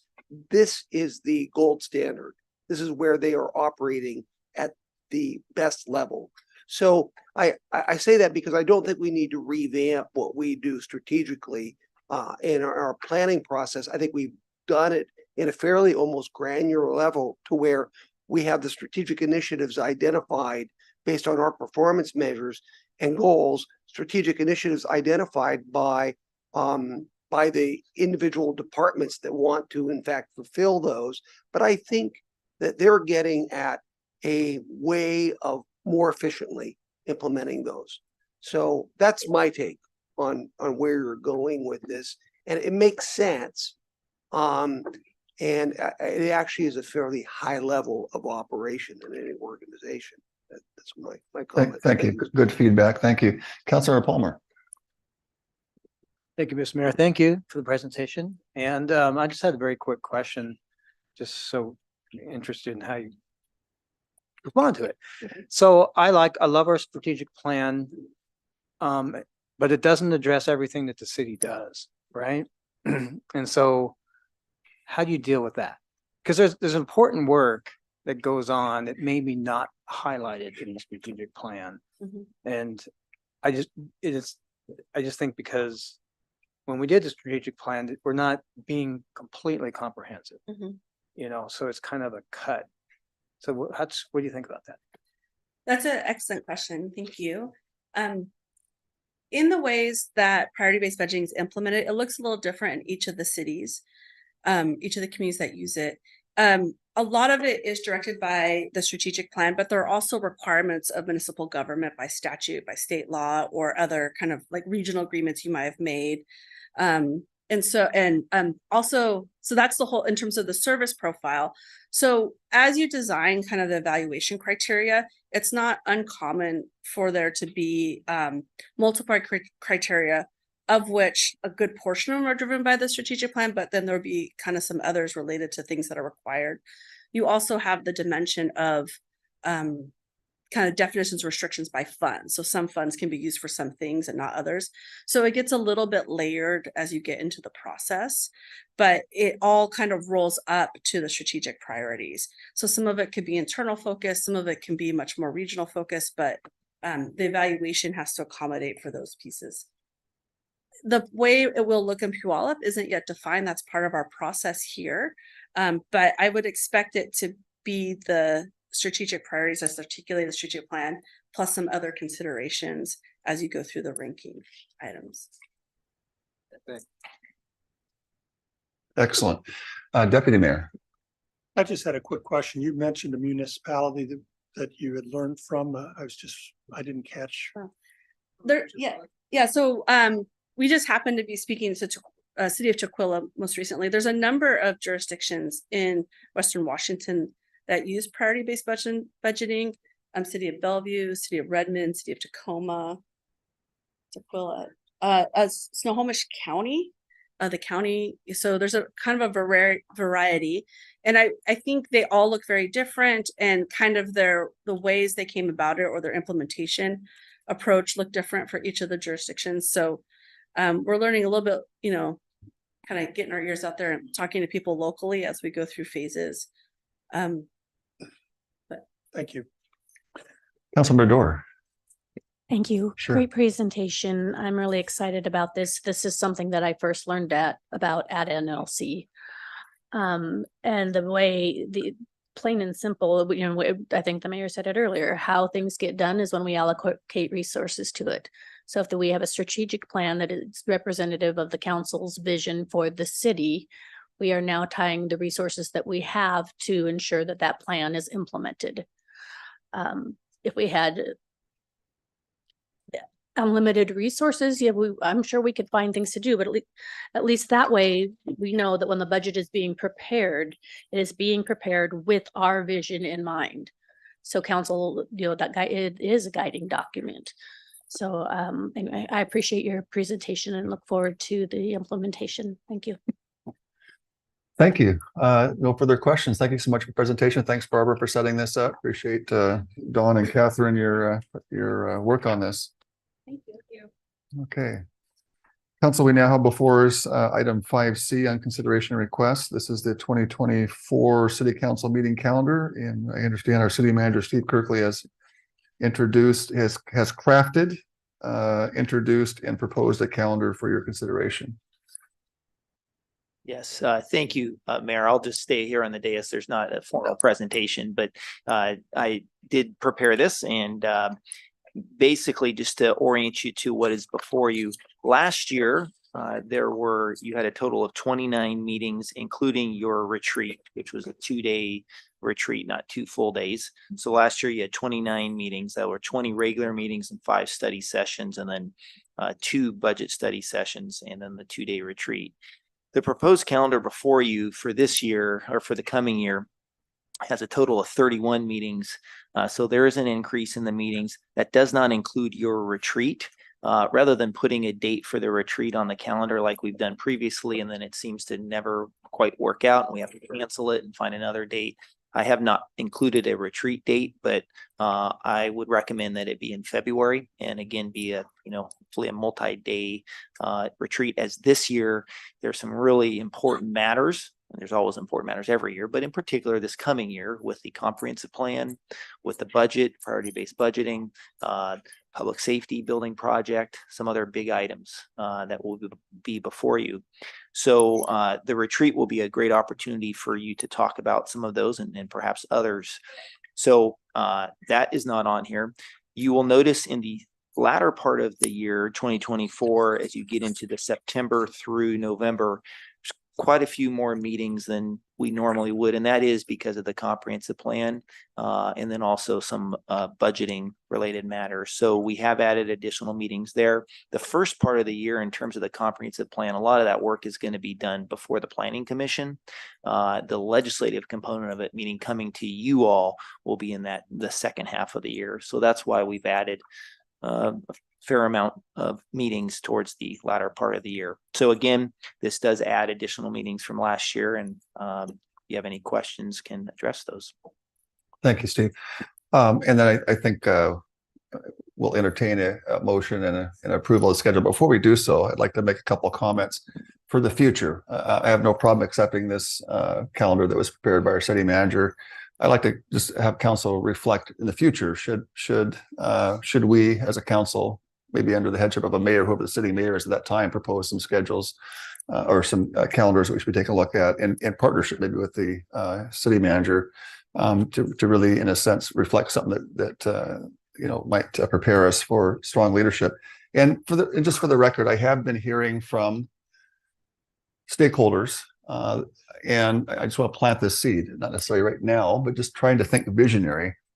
They were talking to me and saying, Mayor, Puyallup is growing, and we're not the same city that we were 5 years ago, 10 years ago, 20 years ago, and yet it seems that our routine and schedule is the same, and we haven't been growing with the vibrancy of our town to develop it. So at some point, we may have to step up the game a little bit, not for the sake of just meeting more meetings, but to really get involved and be participating in the process to make sure we're giving clear direction. So anyway, I propose that we certainly accept this as stated. I'm not arguing with that. I just want to plant some seeds for the future to consider taking our own leadership on our own calendar and then making sure that we find an agreement on that. So I'll entertain a motion if somebody wanted to get a motion to get this going.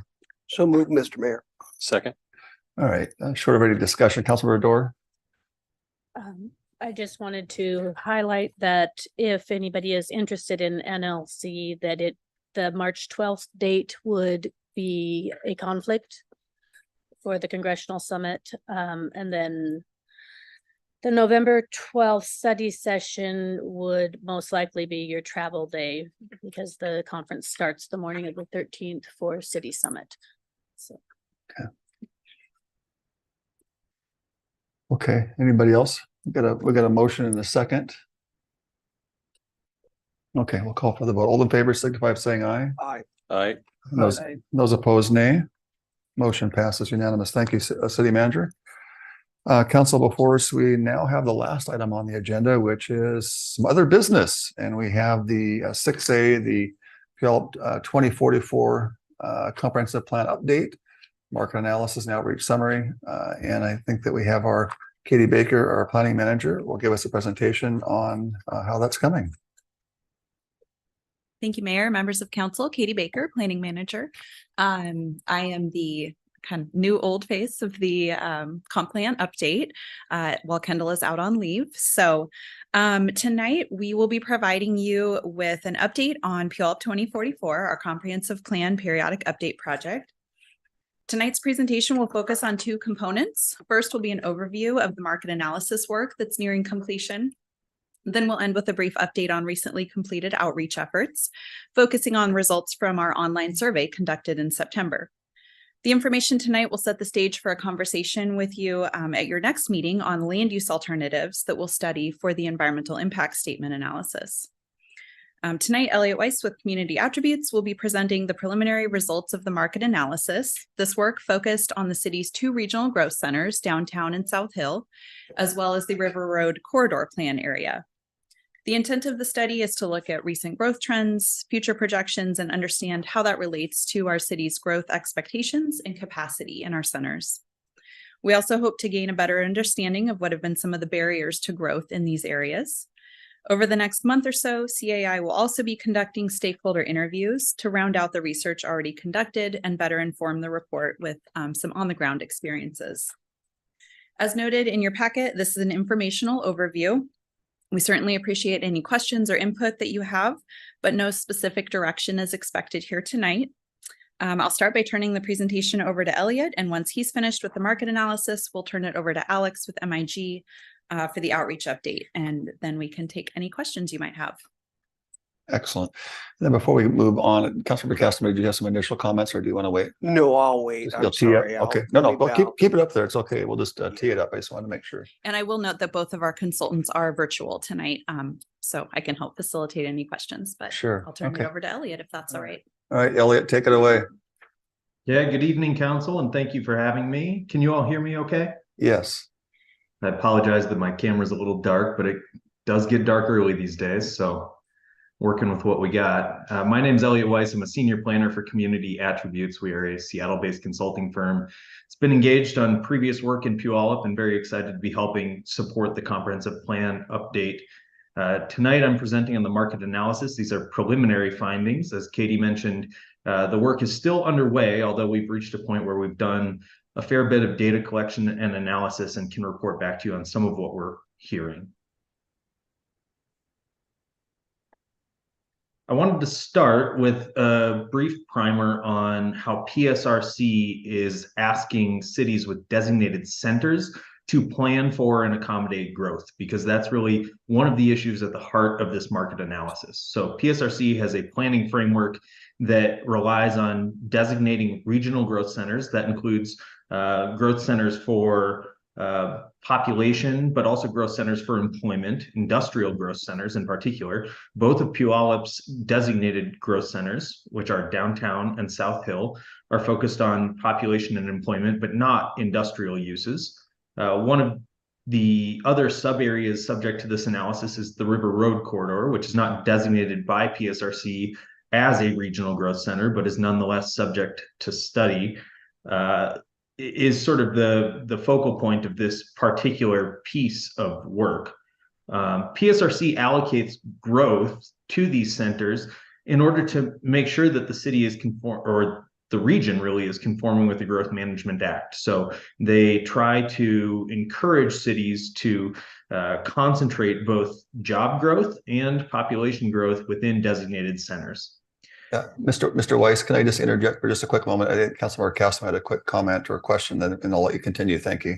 Yes, Mr. Weiss, that area that you designate as the River Road corridor is not the River Road corridor.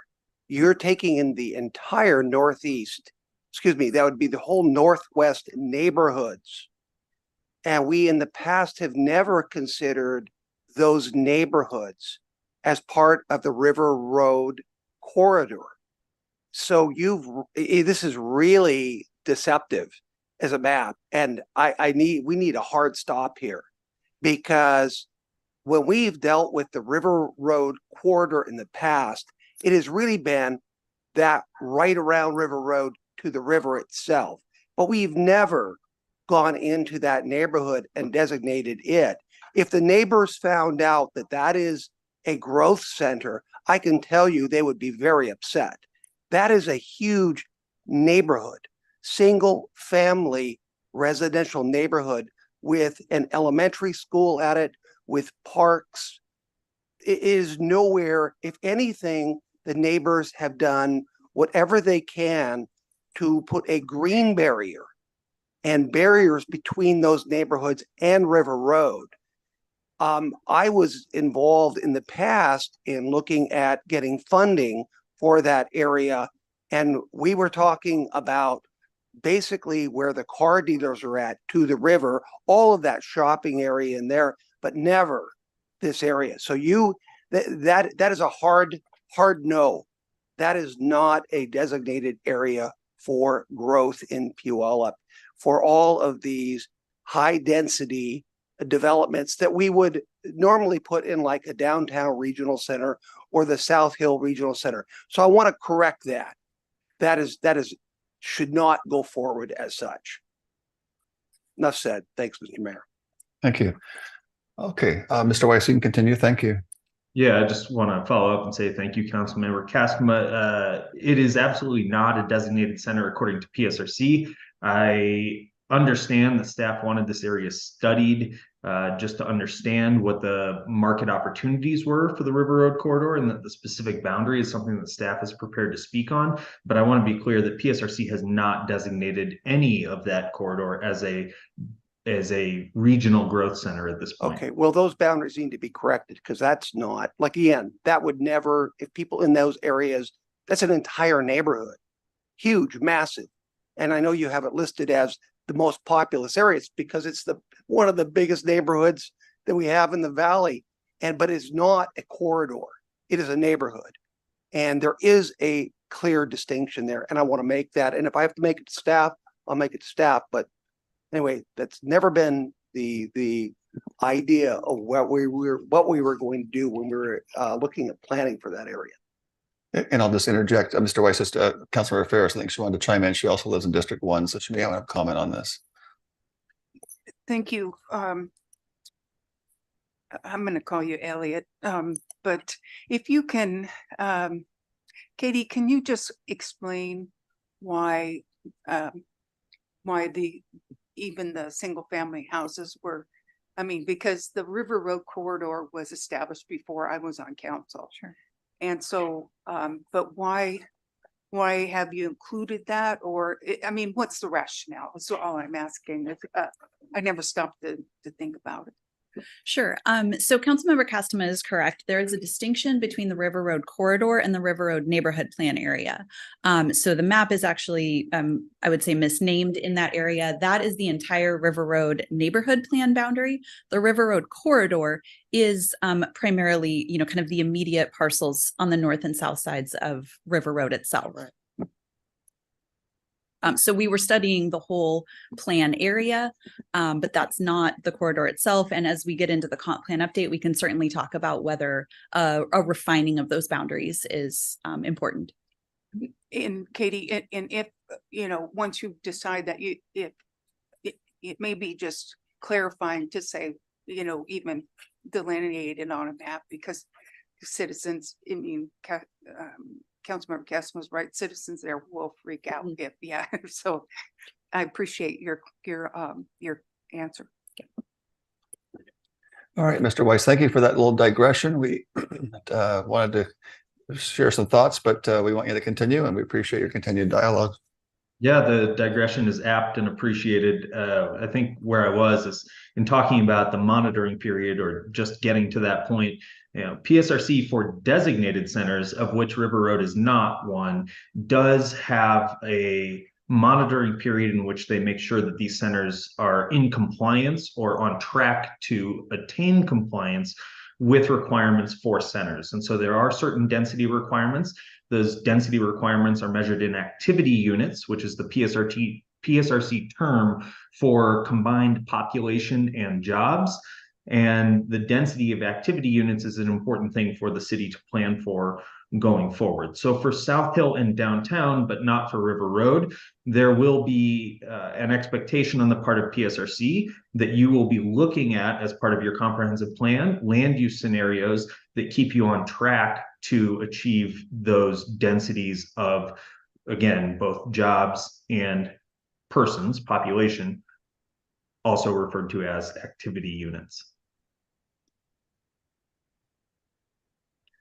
This is just a little bit of additional background, and we've talked about this a fair bit already, so I'll be quick. There's a quote in blue from PSRC directly that says, "Centers are the hallmark of Vision 2050 and the regional growth strategy. They guide regional growth allocations, advance local planning, inform transit service planning, and represent priority areas for PSRC's federal transportation funding."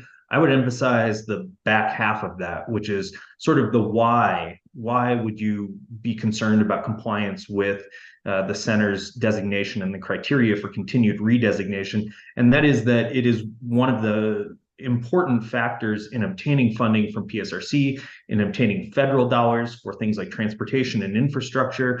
In order to get some of those dollars to fund some of these improvements, you've got to be planning for a certain level of activity units as determined by PSRC's guidance.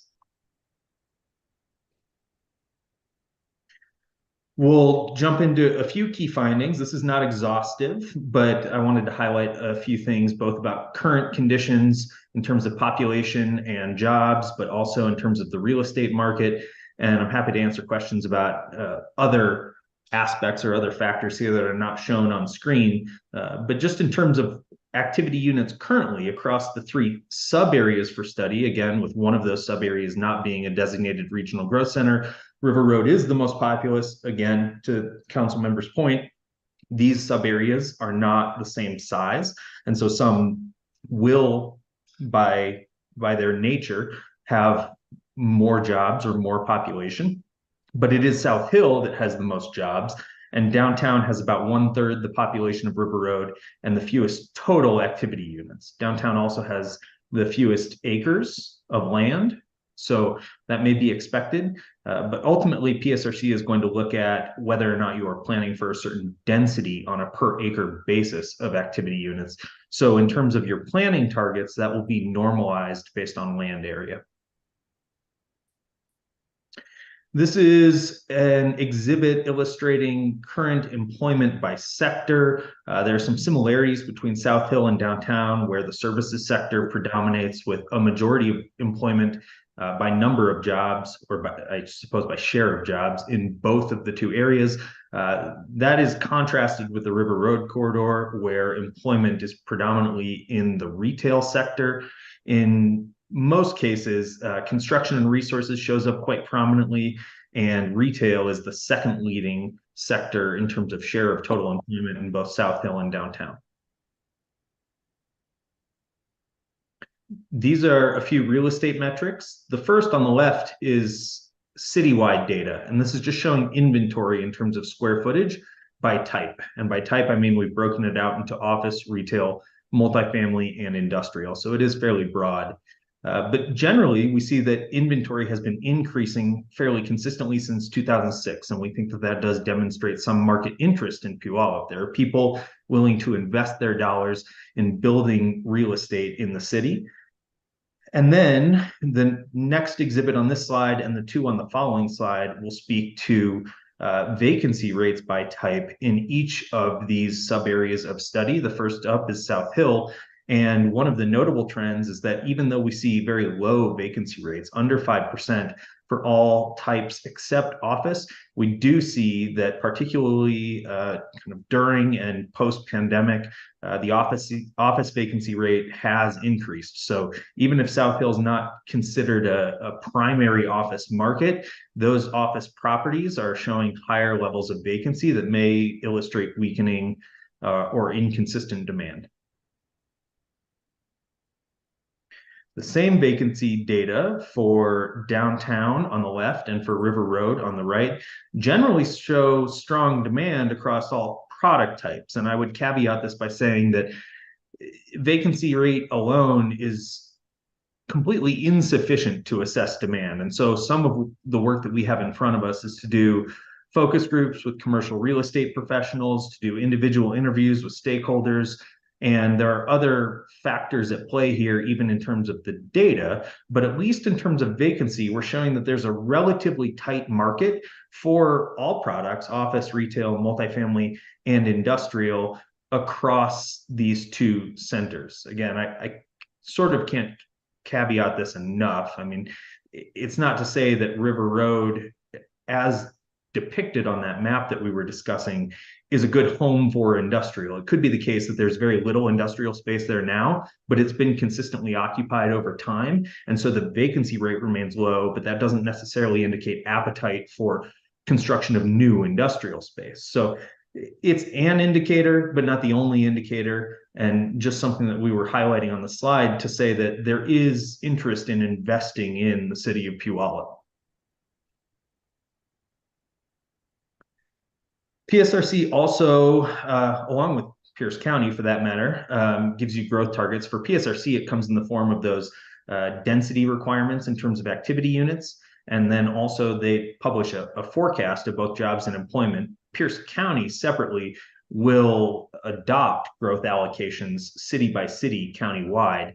And my understanding is that the current adopted growth allocations indicate that through 2044, Puyallup should expect or must plan for a little over 18,000 new residents and about 15,000 new jobs. And that would imply a total population of a little over 61,000 people and about 45,000 jobs through 2044. The forecast from PSRC at this point, and these growth allocations, particularly at the county level, are iterative. They adopt new ones periodically, but the forecast does diverge from this to some extent, and the forecast is on the next slide. This particular forecast is for population. It's broken out by sub areas studied in the market analysis, including your 2 designated regional growth centers.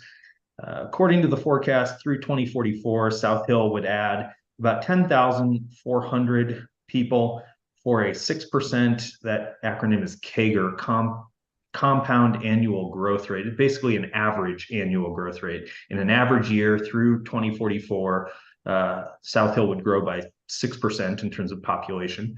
Downtown by 7,100 people and River Road by 5,700 people for CAGRs of 7% and 1% respectively. Similarly, for employment, South Hill would grow by a little over 13,000 jobs for a 4% average annual increase. Downtown by almost 7,000 jobs, also a 4% average annual increase. And River Road by 3,100 jobs, which is I'm sorry, there's an extra 0 there. Not to inflame tensions already, I apologize, but from 2,600 to about 3,300. So that is not 3,100, that is more like 700. A few challenges and opportunities that we've uncovered initially, just in terms of market interest and development potential. And again, stressing the preliminary because a lot of the stakeholder engagement that is going to help us to elucidate some of these opportunities and challenges has not occurred to this point and will occur here in the next month or two. But historically, River Road has not received a lot of market interest for commercial development. The interest that we see has been primarily in residential development. There's been some multifamily within the last decade, but even that's been relatively limited. So while there are low vacancy rates, even for commercial uses, it may suggest that there is not a lot of market interest in adding a tremendous amount of square footage for those commercial uses. Retail and multifamily opportunities do exist in both downtown and South Hill. And again, retail vacancy rates are tight. However, retail just generally may be less investable because of long-term trends for brick and mortar retail and sort of post-pandemic impacts, in particular to brick and mortar retail, where some of the e-commerce trends have been sticky. Office vacancy has increased everywhere, and it's no surprise. Hybrid and remote work persists, and this increase has been more significant in South Hill than in Puyallup's other designated centers. So to the extent that Puyallup would be entertaining ideas for where some of this office development could occur, we should be mindful of the fact that there's a lot of uncertainty in the office market right now, especially for new development. Industrial uses are present, of course, in Puyallup, but have not traditionally located within the PSRC designated centers. And so while vacancy is low, inventory is also low, and there haven't been any recent deliveries, which means nobody's been building new industrial space within those centers specifically. And it's unclear because of that what sort of appetite there is for investment in industrial space within those centers' boundaries. And then just to underscore the point I've already made, engagement with stakeholders is upcoming, and we will be reporting back, I think, on additional findings once we've had a chance to engage the folks who are actually sort of on the ground doing the work of brokerage, of development in Puyallup.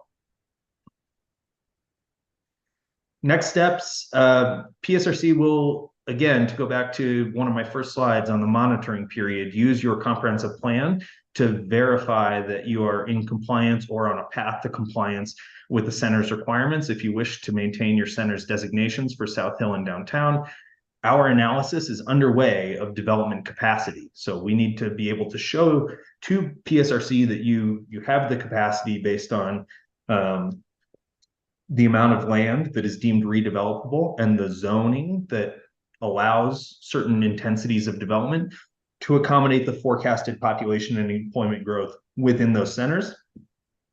And I think at this point, the sort of salient point for council to consider is that it's worth weighing different approaches to meeting forecasted growth in your designated centers based on what we will see in the capacity analysis, because land use and zoning regulations, planned investments in infrastructure, and other programmatic opportunities, marketing, recruitment activities, things like that, that bring jobs to Puyallup are going to be critical considerations to make sure that you can demonstrate to PSRC that you have enough capacity in order to move forward to meeting the criteria that PSRC has laid out.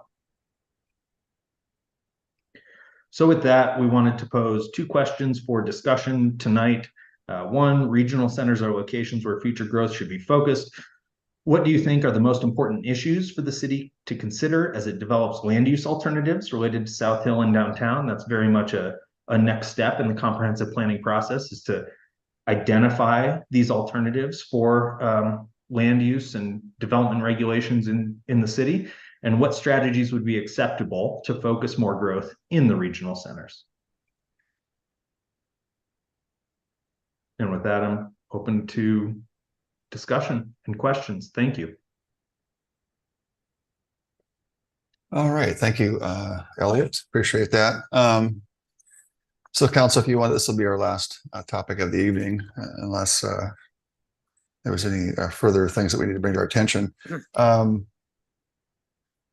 So any questions for Mr. Weiss, Katie Baker, or any comments that you wanted to inject at this time so that they can include that in further discussions? This would be a great time to do it. And I understand Councilmember Palmer is ready to tee this up and take us on, take lead. Go for it. Thank you, Mr. Mayor. Yeah. Thank you, Katie and Elliot. So I had one question. I am a little confused on the scope. And why aren't we looking for some of these questions? Why aren't we looking at the whole city? I understand the focus of the two regional centers. That's very important because we're going to have a lot of our growth in those areas. But I don't understand why we don't look at the whole city as well. And it is a little odd to throw in just the river corridor as an extra thing, because it's not obviously similar to a regional growth center.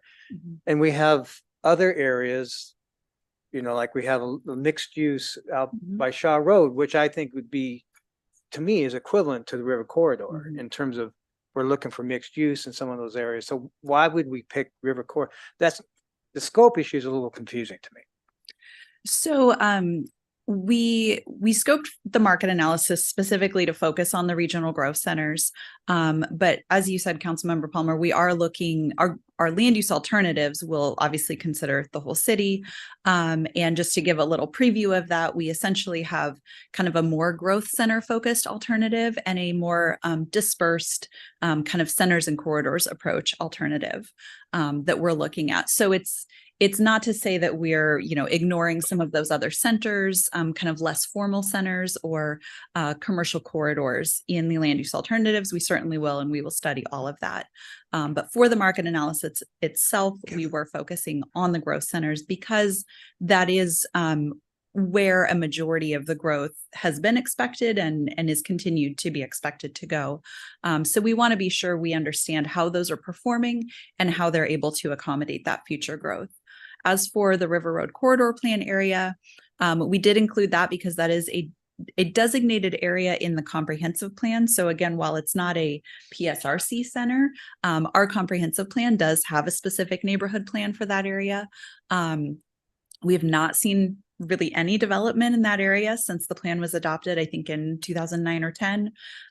We also wanted to understand what some of those specific challenges were as we're looking to, potentially make changes to that, or maybe look at, is it worth more formalizing that designation as like a local center or a countywide center, just to help give a little boost to how that's viewed regionally as a center. Okay. I think that helps because we do have a River Road plan. We do. And so it's unique in that sense. Mm-hmm. There's no other place other than the two regional centers and River Road that we have such a thing. Mm-hmm. So that's why it's included. I did forward to Councilmember Casimir the River Road plan. It does show the corridor in that area that you speak of, and then the neighborhood plan. So it's part of an area-wide plan. It's very distinctive, the two things. So, so anyway, that helps. Thank you. If I could just tag on that, Councilmember Palmer, I wonder, highlighting at least that narrow River Road corridor is anticipating what demand could be for that area with the 167 punching through there. That's got a whole new route of traffic, and high density traffic and egress and degress could generate some high density development there that would be good. Whether, so I think we need to acknowledge that's coming through. Yeah, I think the River Road corridor plan did envision some multi-family use in that corridor. It hasn't happened yet. And so I think one of the questions here in this process is how to help make it happen. Right. Yeah. Good. Excellent. Deputy Mayor. Yeah, I just wanted to, I've been looking at these regional growth centers for quite a while now, and our downtown regional growth center hasn't grown in the last 10 years. So, we're seeing some activity now, the Cornforth lot, the AOB lot, the Bell property, so that there's some opportunities to get some good complexes going, number of units, but still, as you look at the amount of growth that we're expecting, some of those statistics that show in this document in terms of how much population growth we expect, it's going to be really tough to get that kind of growth out of our downtown growth center. The South Hill Growth Center is similar but different. There's a lot of commercial there, so the South Hill Mall, Lowe's, Home Depot, Walmart, Pierce College, Bradley Lake Park. Again, there's not much opportunity for a lot of residential growth there, unless we're redeveloping South Hill Mall and putting in apartment complexes. And again, there's a limit to how much of that is going to fit in there. So I don't have a vision of how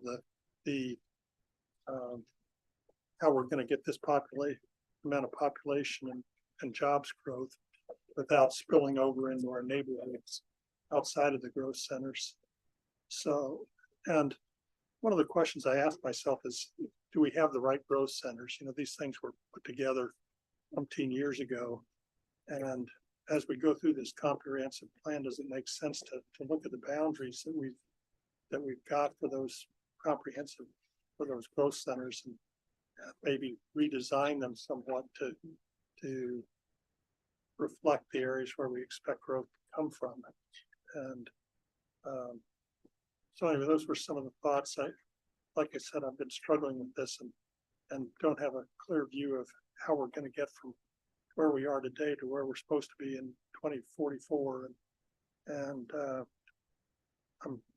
I need help. Thank you.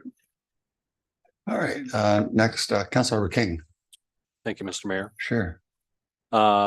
In regards to the River Road corridor, by the way, the presentation, Elliot, and this is great information. And but regarding the River Road corridor, more specifically within the River Road corridor is the River Road mixed use area, which is, I think, what we're all kind of more interested in. That was designated over a decade ago, I believe, that currently is zoned for low density at 22 units per acre when it comes to multifamily. And for that area of our city, it just doesn't pencil out for developers. And so for the River Road mixed use, I really encourage that area to be considered as high density and as high as possible, simply because the infrastructure that's in that area is second to none in and around our city. And I really think that needs to be focused on for the River Road mixed use area of that designation. I think that the dirt in that area needs to be designated as high density. Since this has been rezoned over a decade ago, there hasn't been much developed in that area of our city, and let alone any housing or any multifamily housing. And so I really do think that could be looked at. But again, not the River Road corridor as designed or boundaries here that are in this presentation, but more specifically the mixed use zoning. But highly encourage that area specifically. Thank you. Great, thank you for that. I'd like to just chime in before I turn it over to you, Councilmember Castema. I was thinking about, I just had a little bit of a vision, right? And you think about the good work that Ruston has done and Tacoma has done on the, Point Ruston walkway and people high density living in the downtown, kind of area there on the water. And, we've got this infrastructure for bikes and walkers and runners all the way down the River Road corridor. And yet we don't have high density options for people to live and literally walk out their back door and utilize that highway or trail or wonderful kind of infrastructure of walkability of another natural highway. And when you think about it, I know that, and Councilor Castleman knows better than anybody here, some of the shady things that are going on down there, are less than ideal. And him and his wife and his parents used to walk. Well, you walk down and you pick up garbage after folks that are not living responsible lives and doing that. But when you have high quality development, that tends to be a natural accountability for getting things cleaned up and discourages, kind of an open areas of, irresponsible behavior. So anything we can do to increase that is our waterfront. That's our commencement bay. The Puyallup River is our commencement bay. You got this walkway, the Riverwalk Trail that connects all the way eventually from Tacoma all the way up to the mountain. That needs to be prioritized for incentives to generate high density living. So anyway, thanks for bringing that up, Councilor King, and I'll turn it over to Councilor Caston. Thank you, Mr. Mayor, and thanks for those comments. I appreciate that because I would agree, but I think that to carry forward that discussion, though, I think you do have to make a clear distinction of what the River Road corridor actually is. And I don't think if you go to the northwest section of town and you ask those individuals who live in those homes around Karshner or whatever the case may be, they don't consider themselves, by the way, the River Road neighborhood. That's not how they designate that area of the city. So I think you need to narrow that down if you're actually talking about a potential urban center, because I would agree with Councilmember King that the density should be, if we're going to actually designate that as that area, the density needs to go up beyond the 22 units per acre. I thought it was higher than that, but nevertheless, I think that again, I said it's a hard stop if you're gonna treat these as the same, and you've got to make those distinctions. And let me make a further comment. You know, you've said that we have to absorb this level of population, et cetera. But the question is we have to also create the jobs that go with that. And that isn't just a snap your fingers and it's done. In other words, we have to make the allowance and create the conditions for those types of activities is what we have to do. We can't guarantee more than anyone else that those things will actually occur. And a lot of our growth will come outside of these areas. So I don't think it's just a binary that these areas will actually carry the brunt of that. You know, I think of Maine, for example. Think of all the vacant lots on going out Maine. And we also have to provide employment. We have to provide residential areas, but there's a lot of open space in there. And if I go around the city, it's not all just concentrated in these areas where we're going to get that kind of growth. And so we'll be looking at rezones outside of this area. I just don't think you can have us look at these and say they're going to carry the full load. So I say that for Council Member Whitting's response because I agree with him. But I don't think it necessarily has to be a spillover into the single family neighborhoods. I think it can be very planned. There are other areas of the city, base of Shaw Road, East Main, that we can clearly designate as areas where you can have an expansion of both commercial and residential. So I just don't want to limit this narrow down. I think what you're trying to tell us is that these areas may in fact have the highest need for density than other areas, but it doesn't exclude other areas from having levels of density that are beyond where they're at right now. So anyway, that's I do want to say this, that I will not do this to the detriment of Puyallup. It doesn't have to be. I don't think planning for these numbers and you know, I heard someone say the other day that Puyallup, wherever you go, we have good police protection in Puyallup. Wherever you go, you have good neighborhoods. Well, that's what we're going to continue in Puyallup. And I won't compromise. And I know you won't either, everyone here. We're not going to compromise the livability of our community. And we don't think that there's an incompatibility issue. We think we can reach these with careful planning without compromising the livability of the community. That's my goal. And I'm going to fight like mad to make sure that that's the way it is. Thank you, Mr. Mayor. All right, thank you. All right, Council, unless any further questions, we're going to shift on to the second portion of this presentation, as I understand, which is going to discuss market analysis and outreach summary. Is that correct, Katie? That's correct. Part So I two. will turn it over to Alex Dupy, our project manager, to go over the results, primarily the results from the online engagement that occurred in September. So Alex, take it away. And then Alex, before you do that, I want to give a shout out to my deputy mayor here for helping me. I was about ready to end this meeting when I didn't realize these two things are side by side. I was ready to close this meeting up and he gave me a nudge. So he looking out for me to make sure we don't have to back up. So thank you for that. And I'll turn it over to who are we speaking with? Alex? Alex. All right, Alex, go for it. Great, thank you. And if it's possible, if you could elevate my video is locked off right now. But I can certainly present Just give us 1 in the second, black. Alex. Oh, here we are. Thank you. All right. All right, thank you. Sorry about that. Well, thank you for the time this evening. My name is Alex Dupy. I'm with a firm called MIG, and it's good to be in front of you again, at least virtually. I'm the principal in charge for this project as well as project manager. And I just want to say before I jump into the engagement summary, the conversation around the regional centers specifically, but also the broader economic development strategies and policies that we'll be developing as a part of the comprehensive plan are very much focused not just on the regional centers, but how you grow responsibly and within alignment with the city of Puyallup. And so we'll be coming back to you on a regular basis to talk about those specific elements as we get into that in early 2024.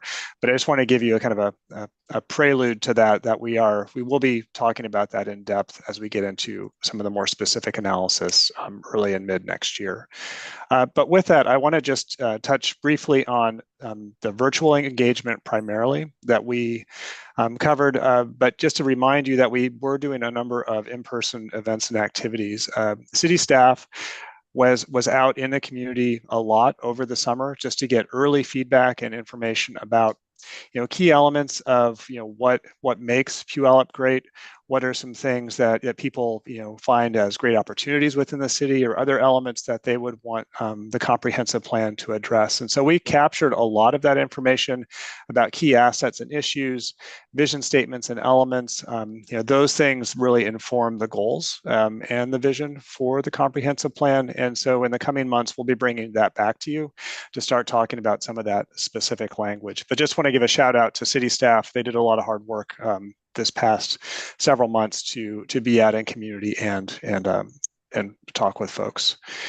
Another element that we used, and we use this in a lot of comprehensive plans because, some people relate well to in-person events. We catch them on the street.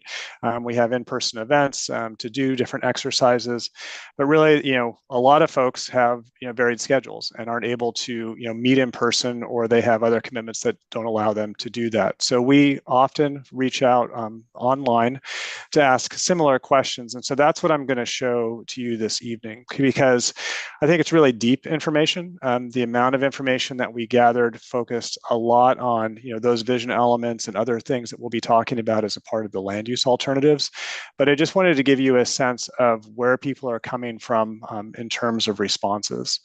So this slide here, each of those little houses, we ask people to place in general where they live. And so if you look at the map of Puyallup, you're getting responses from all over the city, which is great. It's not concentrated in one area. We have responses, both kind of geographically dispersed throughout the city. So we're getting a density of answers, which is great for the entire city. We had 351 completed surveys, which means that basically people got through the end and clicked submit. We also had about 1,500 unsubmitted surveys. And what that means is that people went through and chose either to, fill out the whole survey and not submit, or they filled out a portion of it and just completed that. The key element about that, though, is that every time a person responds to a question within the survey, it's automatically captured. So you don't have to hit submit for the information to come into the survey. So even if somebody did not hit submit, all of that information that they provided is still captured in there. So great responses and also geographically dispersed or diverse.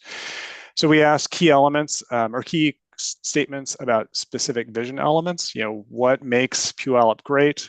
How do we start to formulate an approach to the comprehensive plan? We talked about where do people go for work, for jobs, for groceries? How do they go to school? We also asked about transportation because a big element of the comprehensive plan is updating the city's transportation plan.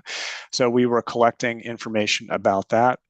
But really the bulk of the survey started to look at, where should we place future housing and employment? And so this was an open-ended response and essentially asked people to, look at where they would want to place different elements, what they start to look like, where are those concentrations that we're able to evaluate. And then that helps us start to develop future land use maps, essentially alternatives that we want to evaluate.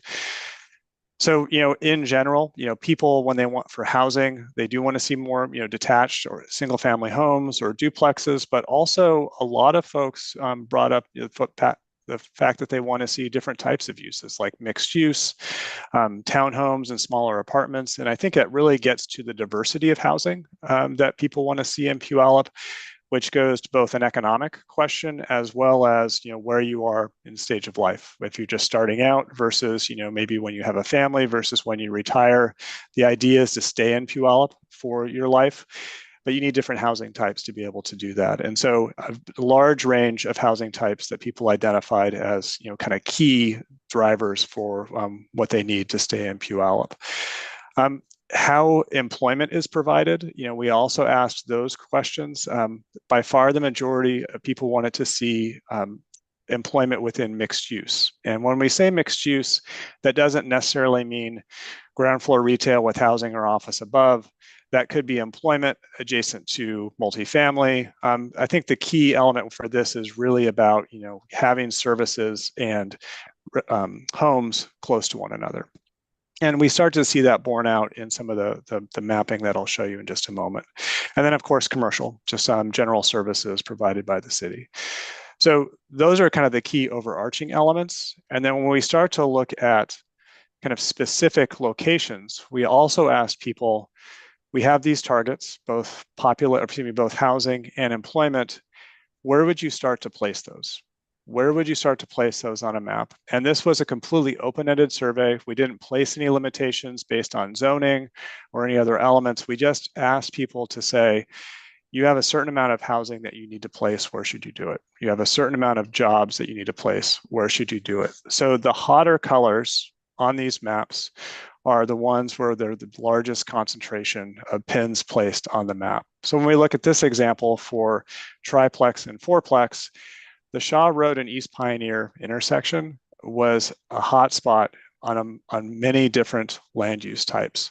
But you also see them placed in various other elements, locations throughout the city. A small one kind of in the middle near 12th Avenue, but really, Shaw Road is one that has stuck out for us on a variety of these different types of potential land uses.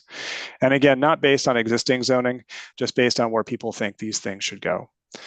Again, when we look at larger, townhomes or smaller apartments, again, Shaw Road and Pioneer intersection, but also, some of those areas closer to downtown. So not right in downtown, but really placing it starting on the periphery of downtown. People started to, wanted to see different housing options in those locations, but in the central core.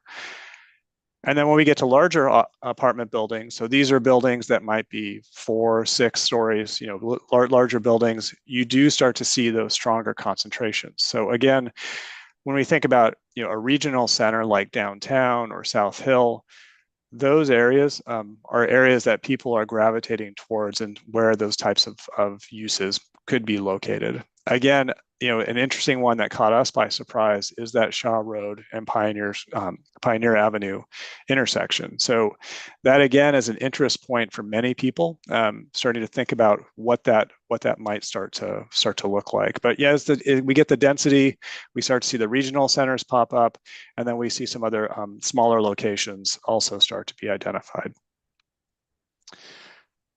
When we get to mixed use, it's very focused. Very focused on downtown. And so by far the majority of pins were placed downtown. Again, that's, retail or office above with, supporting services around that. That Shaw Road, Pioneer Avenue intersection popped up again, but also some in South Hill. So again, when we look at those regional center designations, how does the public perception of how those areas grow match what's actually happening on the ground now? And so I think that's a question that we'll want to explore, as Elliot said, through focus groups with developers, but also how we think about our economic development strategies that will be developed later on down the road. So that's the housing side of pieces of the survey. We also asked about employment. And so where would you place jobs? A lot of folks are placing commercial again in downtown. And so commercial, we weren't specific about whether this is big box retail or if it's more locally serving commercial, but people want to go to those nodes. And so downtown popped up as a important location. Again, that Shaw Road and Pioneer Avenue intersection. And then to some degree, South Hill as well too. So this was one that was interesting to us because there's the most stuff happening in South Hill from a commercial side, but not as strong as what we saw as the desire to have some of more commercial services downtown or even in the Shaw Road area.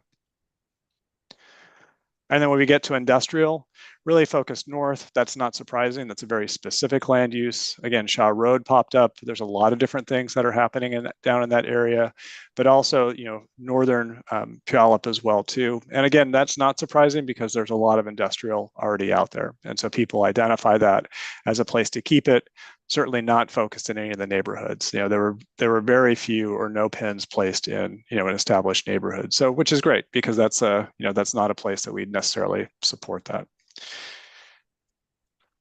A couple other elements. We did ask about mixed use, specifically around employment types of mixed use. So, this could be retail on the ground floor, an office, or flex space above. So a different type of building type. Again, downtown, people really, kind of resonate with the idea of a strong, vibrant downtown with a lot of different types of land uses down there. And so I think that's a great opportunity for us to continue exploring that. But again, the interesting piece is that Shaw Road, Pioneer Avenue intersection pops up with this too. So that is one that, again, that I think, surprised us as that information came forward, but also one when we come back to you in a few weeks and start to think about and explore what future land use alternatives might be, where we want to focus growth and what that might look like. These are the types of elements that we are using as one of the foundation points to be able to develop that, in addition to your existing future land use map, some of the projects that we know are already happening with the city, as well as some of the economic development and market analyses that are happening in other parts of the project. So with that, and I know we're getting late, I just want to talk briefly about next steps, and I'm happy to take any questions that you may have about the engagement to date. 2023 is quickly coming to an end. Our goal is to develop and refine the land use growth scenarios this year so that we can begin the SEPA analysis in early 2024. Of course, we're on a tight timeline with the Department of Commerce requirements to have this adopted by December 2024. So our goal is to move into that as quickly as possible. And so we're going to want both, City Council as well as Planning Commission input on those alternatives as those are evolving and continue to be refined. And then in winter, spring, we continue to go full steam ahead. We'll be evaluating those alternatives as a part of the draft environmental impact statement. And we'll continue to do very specific community engagement around those alternatives, what that means in terms of trade-offs between those different growth assumptions, but also starting to get into some of the policy questions about what each of these what each policy section is needed to be able to support with those future land use alternatives and eventually the recommended future land use alternative moving forward. So with that, I just want to thank you for the time. I know we stepped through that quickly, but you'll be seeing this again in just a few weeks as we talk about land use alternatives.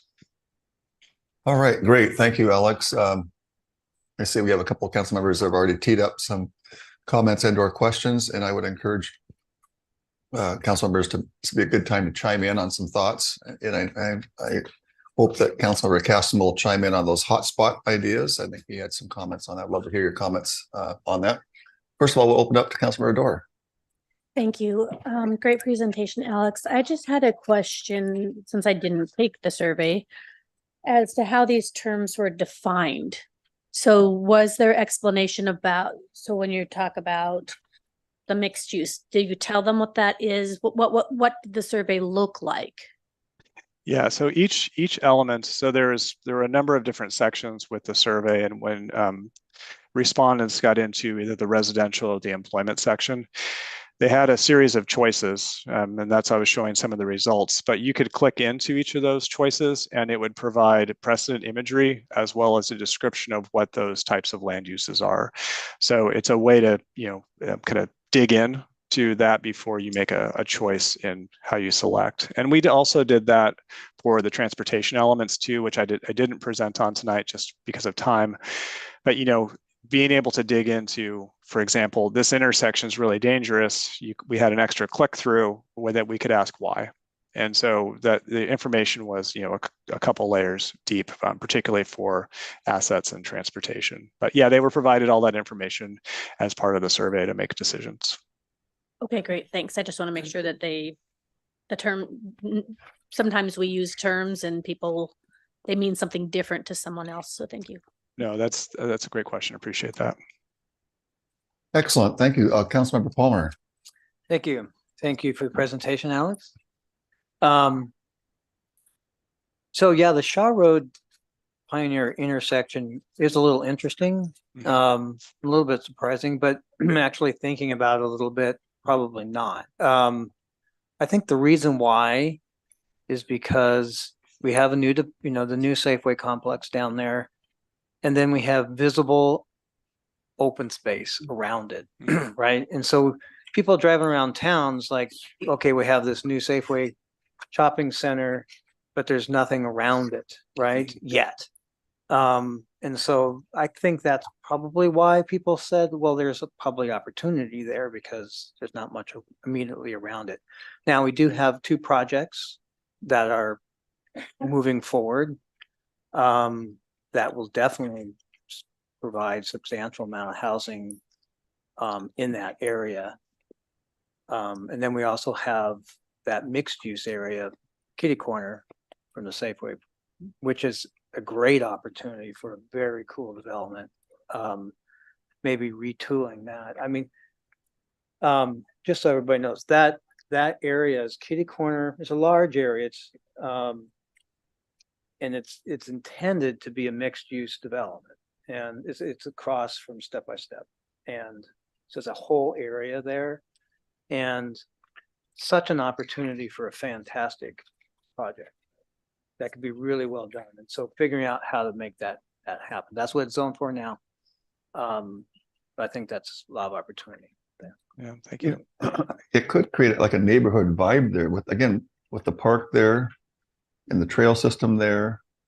I mean, it just seems like it'd be a really great kind of a neighborhood vibe in that area, couldn't it? Yeah. I mean, with the right development. Yeah, totally. I think there could be like a little center, like a street, Yeah. That has mixed use in there, and so it has its own little vibe, right? And then it has housing around that. I wonder all sorts of options. I wonder if it's possible, just thinking of just visionary, we're just having fun with this, right? I wonder, could we create in that area, with private development and public partnership to kind of, help with that, but to do a little bit what Tacoma did, that kind of Proctor district, kind of this high density area, kind of modern walkability, all the amenities kind of nearby. Might be kind of a neat little sector in our city to kind of people to gather, live and play and work or whatever. The park. So So I think I think that's why, Alex, I was trying to explain why would those be so hot? Yeah. Why is for all those? And I think it's just because there's currently barren land around that area. Yeah. Yeah, and that's a great prelude as we come back with alternatives. What we heard through some of the other comments was, people do want, nearby services. They want those, for lack of a better term, those hubs area. And so that's something, that we'll want to explore with you as a part of the draft alternatives that we'll be bringing to you in a few weeks. So yeah, it was very interesting. We had a great conversation with our community advisory committee about that area. And I think, it's definitely one that's of interest to the community. Yeah, it was really great to see. Councilor Castema. Thank you, Mr. Mayor. My comment, it would be on this engagement summary, and that it actually provides very good feedback. I think that if you see any kind of deficiencies as far as indications of what you would do on the South Hill Regional Center, for example, is that a lot of the people who answered this survey, in fact, I mean, just the absolute overwhelming majority live in the valley itself. And oftentimes they basically underestimate the shopping mall. They think that is really predominantly what it will be in the future. And they don't necessarily see a lot of the options, I think. And if they were apprised of those various options, would see that more as an area for development. And also, as far as when it comes to the business and commercial, the Benaroya facility is kind of out of sight, out of mind. It is actually a powerhouse of an area that has a lot of development potential in that area. But I think that it's back in there more like an office park, and people, it's nothing that really stands out even as you drive by it, but it is extremely significant commercial area. So I think in some respects, the representation here in that area is a little it has to be inferred, because I think a lot of what's been done in the valley, this is very good information to have, because I see some developments, let's say for fourplexes, or even let's go to the triplex fourplex. That is an area that is the number 23 there. The highest area is actually an area that happens to have a lot of those in it right now, of those types around the old Bonds Blueberry area. And so this is actually a really good guide that would make, I think, zoning in the future somewhat, anticipated by people. In other words, back to my original argument that we want to do something that can channel this growth constructively without really changing the quality of life.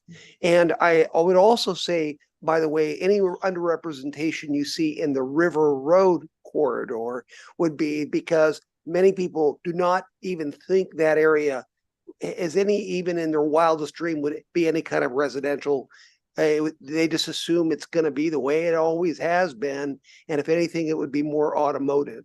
So again, but I don't believe that would be objectionable, that type of development. But this is I actually really enjoy this engagement survey. It's a very, very constructive information here. Thank you. Great, thank you. Excellent. Council, without any further questions, I think we would complete this. Thank you, Katie and Alex, for your presentation. Appreciate that. Great. Well, thank you very much. We'll see you in just a few weeks. Good. Thank you. Okay. As we conclude our second to the last meeting of this year, and for many of my colleagues, second to last meeting in their service here, I'll open it up for our city manager's report, and then maybe hear from each of our colleagues on some council reports or comments. City manager. Yes, thank you, Mr. Mayor. So for your final meeting of the year, which is December 5th, we do have quite a robust agenda for you to finish the year out on. And that is, as you just mentioned, will be Councilmember Palmer's and Ferris's last meeting. And so at that meeting, the budget will come back for second and final reading. The multifamily tax exemption ordinance will be back for second reading. The Environment and Sustainability Action Plan resolution will come back for adoption. There will hopefully be the Van Lierop Park Master Plan back for adoption, the revision to that, and then a presentation by the county staff on the annexation study. So quite a robust agenda to end the year on, and there will likely be a few other items on there. We're still finalizing that this week. In terms of the Elodia project, just wanted to give you a final report on that, a brief final report. So as you know, we cut the Elodia in the creek, and there was a total of 11 days that the contractor was out there, ended up removing 475 cubic yards of material from the creek, and spent about 51 hours. So the river level, or sorry, not the river, the creek level has come down about 1.5 feet based before they did a gauge before they started and then after, and it's come down about 1.5 feet. And then going back and looking at the level of the creek back to 2017 through current year, it's right where it would be this time of the year. So obviously the cutting did work, and hopeful that we will not see the level of turbidity that we had seen before in the creek during the rainy season. So far, we have not seen that yet. So just wanted to provide you with an update on that. And then lastly, there will be a ribbon cutting next Monday, November 27th at 10:30 on the corner of 10th Avenue Southwest and 11th Street for the new culvert that was installed. And that was part of the state delegation I had mentioned earlier, got us funding for that culvert project. And so our delegation will be out there, and hopefully many of you will be out there to officially open, even though it is open, the culvert. So thank you, Mr. Mayor. Thank you. All right, we're going to turn over for council comments, and I'll turn it over to Councilmember King. Thank you, Mr. Mayor. just wanted to point out our LTAC dollars at work. You've noticed in our city civic center all of the amazing lights on all of the buildings, on the pavilion, on the restaurant, the library, and soon City Hall.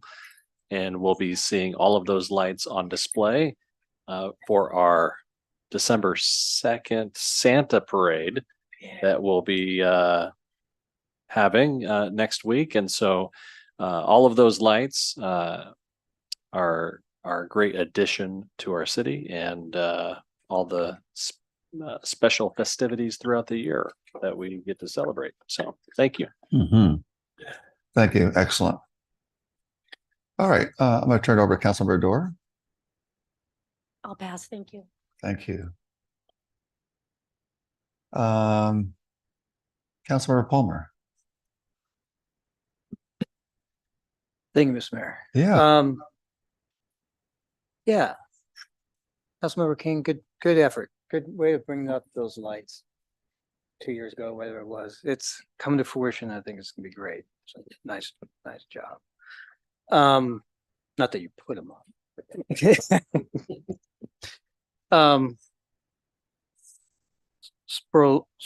Sprolalopods. Remember that name? Yeah, vaguely. Remember that name? I do vaguely remember Yeah. that. So the trail name. Yeah. Yeah. So we're looks like we're gonna move forward with that. It was talked about here, talked about in Tacoma and Fife and other entities, and generally the reception is a thumbs up. So we'll be working to memorialize that. So just, too many people are learning how to pronounce Puyallup now, so we need to have something a little harder. A challenge, yeah. So anyway, just wanted to give you an update on that. We are gonna move forward on that, and then there'll be some outreach.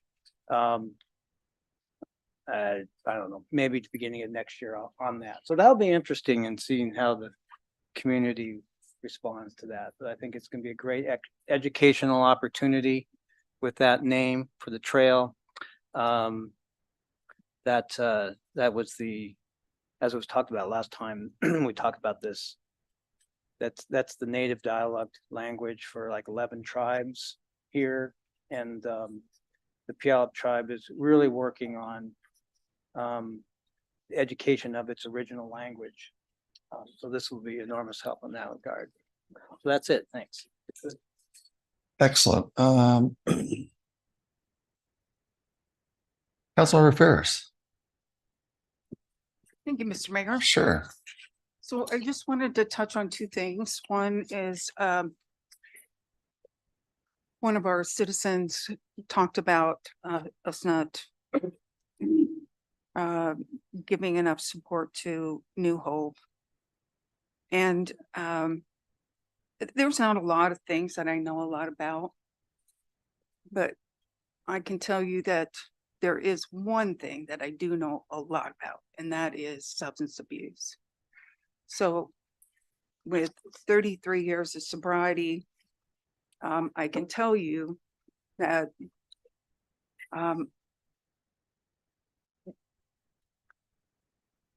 it's not helpful to keep people in the disease. And while there were people, the grace of God that I finally got sober, but it had to be somebody. In this case, it was a big Samoan guy who was my boss that said, you either get sober or you go home. And at the time I had nothing besides the Navy. And so I did, and I got sober, but it was my responsibility to do the work. And so we as citizens, as leaders in the community, have to look out for the good of the whole community, not just looking at a few people.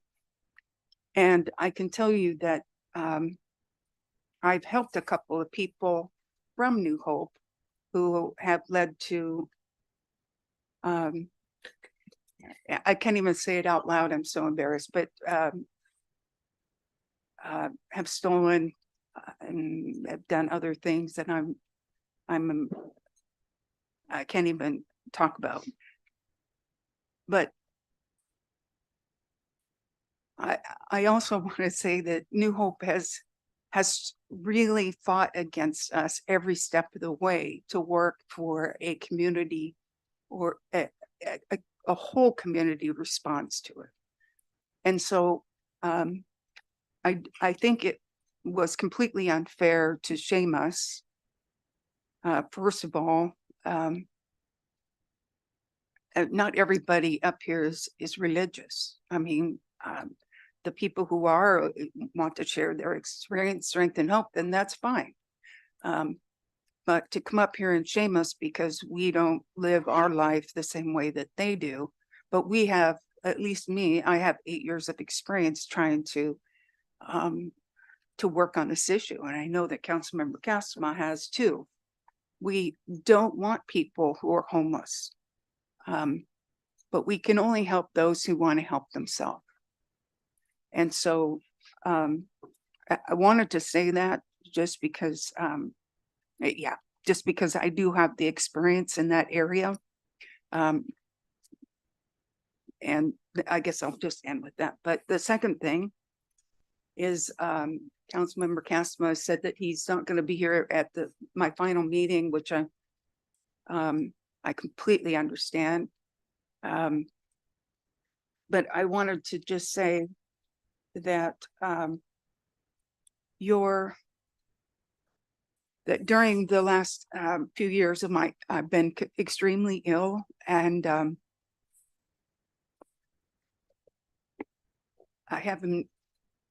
was very, very good at constituent outreach before I got ill. And so I knew that a lot of what I was doing was being thrown to Councilmember Castma. And I want to take this time to say thank you for that. And we didn't exactly have a winning relationship coming into it, but your dad was like a dad to me. And so I keep hearing his voice. It's really not a day that goes by when I don't think of it. But I had this voice going, it's not where you start, it's where you end. Mm-hmm. And so I am so grateful that the last 2 years has really, really been a delight to work with you. And if I was your dad, I'd be really proud of you. Because I know he was really proud of me too. And that's why I loved him so much. But okay, this is only the second to last meeting. I'm already crying. Okay. Anyway, I'm privileged to work with you. And you know, have a good time on your vacation. I wish the best Thanksgiving to everybody, and that's all I have to say about that. Nicely stated. Thank you, Councilmember Ferris. Nice tribute. And it's a real testament, I think, to the culture of our council that has really changed over the last few years. I would say probably 4 years noticeably, that we all of us have disagreed on certain policy issues, but I think we've made a very good example of not seeing each other as enemies, but just disagree on occasional issue, yet still working together as a team to move forward. Once the issues have the protocol of things getting done, we move forward and we're on to the next one. And there's a lot of grace in that, and there's a lot of leadership in that, and it didn't happen by accident. I think all of us playing a role to try to get to that point is a real testament. So thank you for reflecting that in a very personal way, Councilor Ferris. And it's a real testament, and I think a reflection of our community that's also very gracious people and learning to be neighbors, even though we may disagree on certain issues here and there. We want to come back and remember that we're neighbors. We live in the same city, and we share some common ground. Good. Councilor Castema, it's gonna be hard to follow that one, but I'll give you the opportunity. Thank you, Robin. I appreciate those words. A fellow alumni from Puyallup High School. The same era. She graduated, I think, a year after I did. Or year after 79, 78. And as many of you know, I live for skiing, and my wife and I plan a trip a year roughly in advance, and I won't be able to be here on that Tuesday. I teach for a month and a half, but I start the year out with this particular trip that's been planned, like I say, for about a year, but we do it every year, so it's something we do. I don't want to tear up either. I hear that same voice all of the time, and I've been very fortunate in my life to be in a community where my parents were a big part of, and I too try to live up to that. I really, really do. And Robin, I want to thank you for being a friend of my family for so many years, and stepping forward as you have with the city of Puyallup. It's really not, it's not easy to do these jobs. They're not, they're really almost just kind of a volunteer job, but they require a tremendous amount of time, effort, and stress. So, but you're still part of the neighborhood, so I will still see you. And I do want to remark that there has been,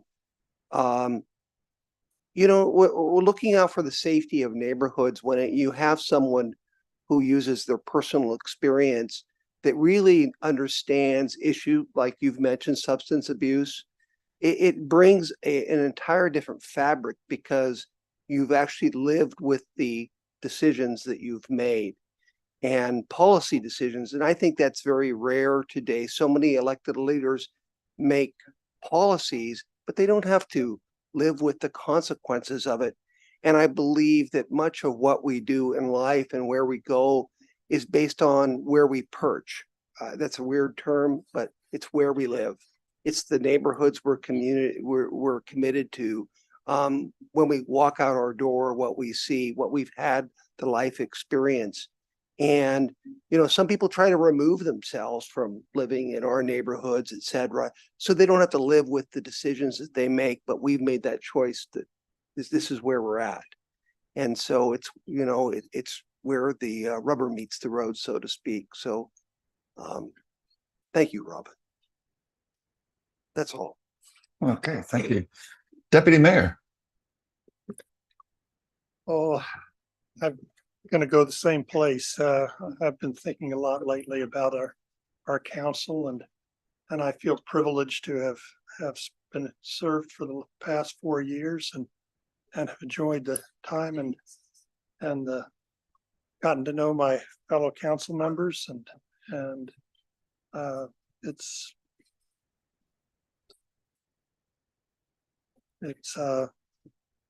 you know, I've appreciated working with people, trying to find some common ground. And, you know, we're going to be saying goodbye to Councilmember Ferris and Councilmember Palmer and shortly, and next week's a robust week. So our next meeting is a robust meeting. So I want to get this off my chest while it's fresh. You know, we, as the mayor said, we've had our differences, but I've developed a respect for all of my council members, but particularly tonight, I'd like to recognize Robin and John. I've wrestled with both of them from time to time, but I think the outcomes we've come up with, the solutions we've come up with, have been better because of that wrestling. And I've got a great deal of respect for both of them. I'll miss both of you. And it's my hope and prayer that the next council with our two new council member elects will be able to preserve the sense of congeniality and cooperation that we've enjoyed the last 4 years, and I hope to see that continue for the next 4. And that is it.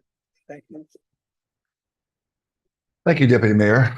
I'd like to officially do couple things. Number one is thank the voters of Puyallup for their turnout and support. They had a chance to once again pick their team. They picked this team here, and they picked a couple of new members and reelected a couple of members here and affirmed that team. And one of the things that's helped me recognize respect for each other is there may be council members that I disagree with philosophically on a personal level or political level, but for me to talk down of a council member is really to insult the people that elected them, and that I won't do.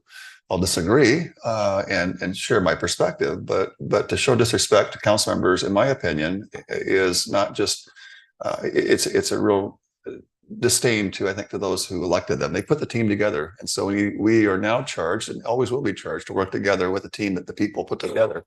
And so it's a real testament to have that opportunity to work together. So I want to congratulate Deputy Mayor Whitting for your reelection, and also Lauren Adler, our new council member elect, Renee Gilliam, and I'm grateful to serve another 4-year term with the reelection of the people to serve in District 2. So grateful for that. As we look forward to the holiday season coming up, Thanksgiving's what, a day or two away. Oftentimes, holidays can become a routine, and there's some good things with routine, but every once in a while, it's good to step back, and especially as we get into Thanksgiving and Christmas, to really share a sentiment of gratefulness for our life, our health, community and family and friends. Celebrate hope. I recently heard just today of someone in our community who had such despair that it was deep. And those of us that have hope, we need to be grateful that we have some sense of hope, because there's some people that just don't have hope, and they're just at the end of themselves. And so to have a spirit of gratitude, gratefulness, we can always think of things that we don't have or wish we had, but to be grateful with the glass that's more than half full, I think helps us to fill the rest of our glass up as we begin to focus on that which is there. And of course, how many know that, there's contagious for both negative and positive.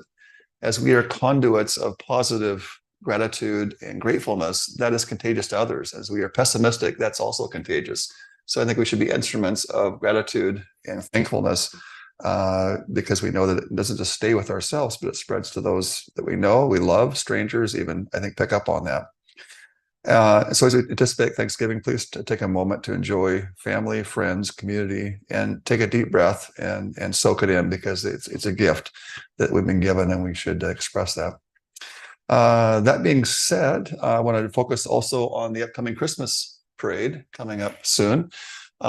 Last year, the streets were lined up with thousands of people, and it's not just residents who show up. There are people who want to come and be part of our Christmas parade. And so I would encourage you, bring your family, bring your friends, support small businesses, find a place to line up, and then really enjoy the savoring of the season and enjoying it with others, even strangers sitting next to you or standing by you, and really get that sense of goodwill. And then to remind everyone that as the parade is over, let's join and meet in our downtown park for the tree lighting, and to celebrate the Christmas season. So I would encourage folks here in council, as well as who are watching, please participate with us. It's a really rich and wonderful time, and the Main Street Association does a fantastic job in putting that together. So we're grateful for that. That being said, without any further ado, this council is adjourned. Thank you. God bless you.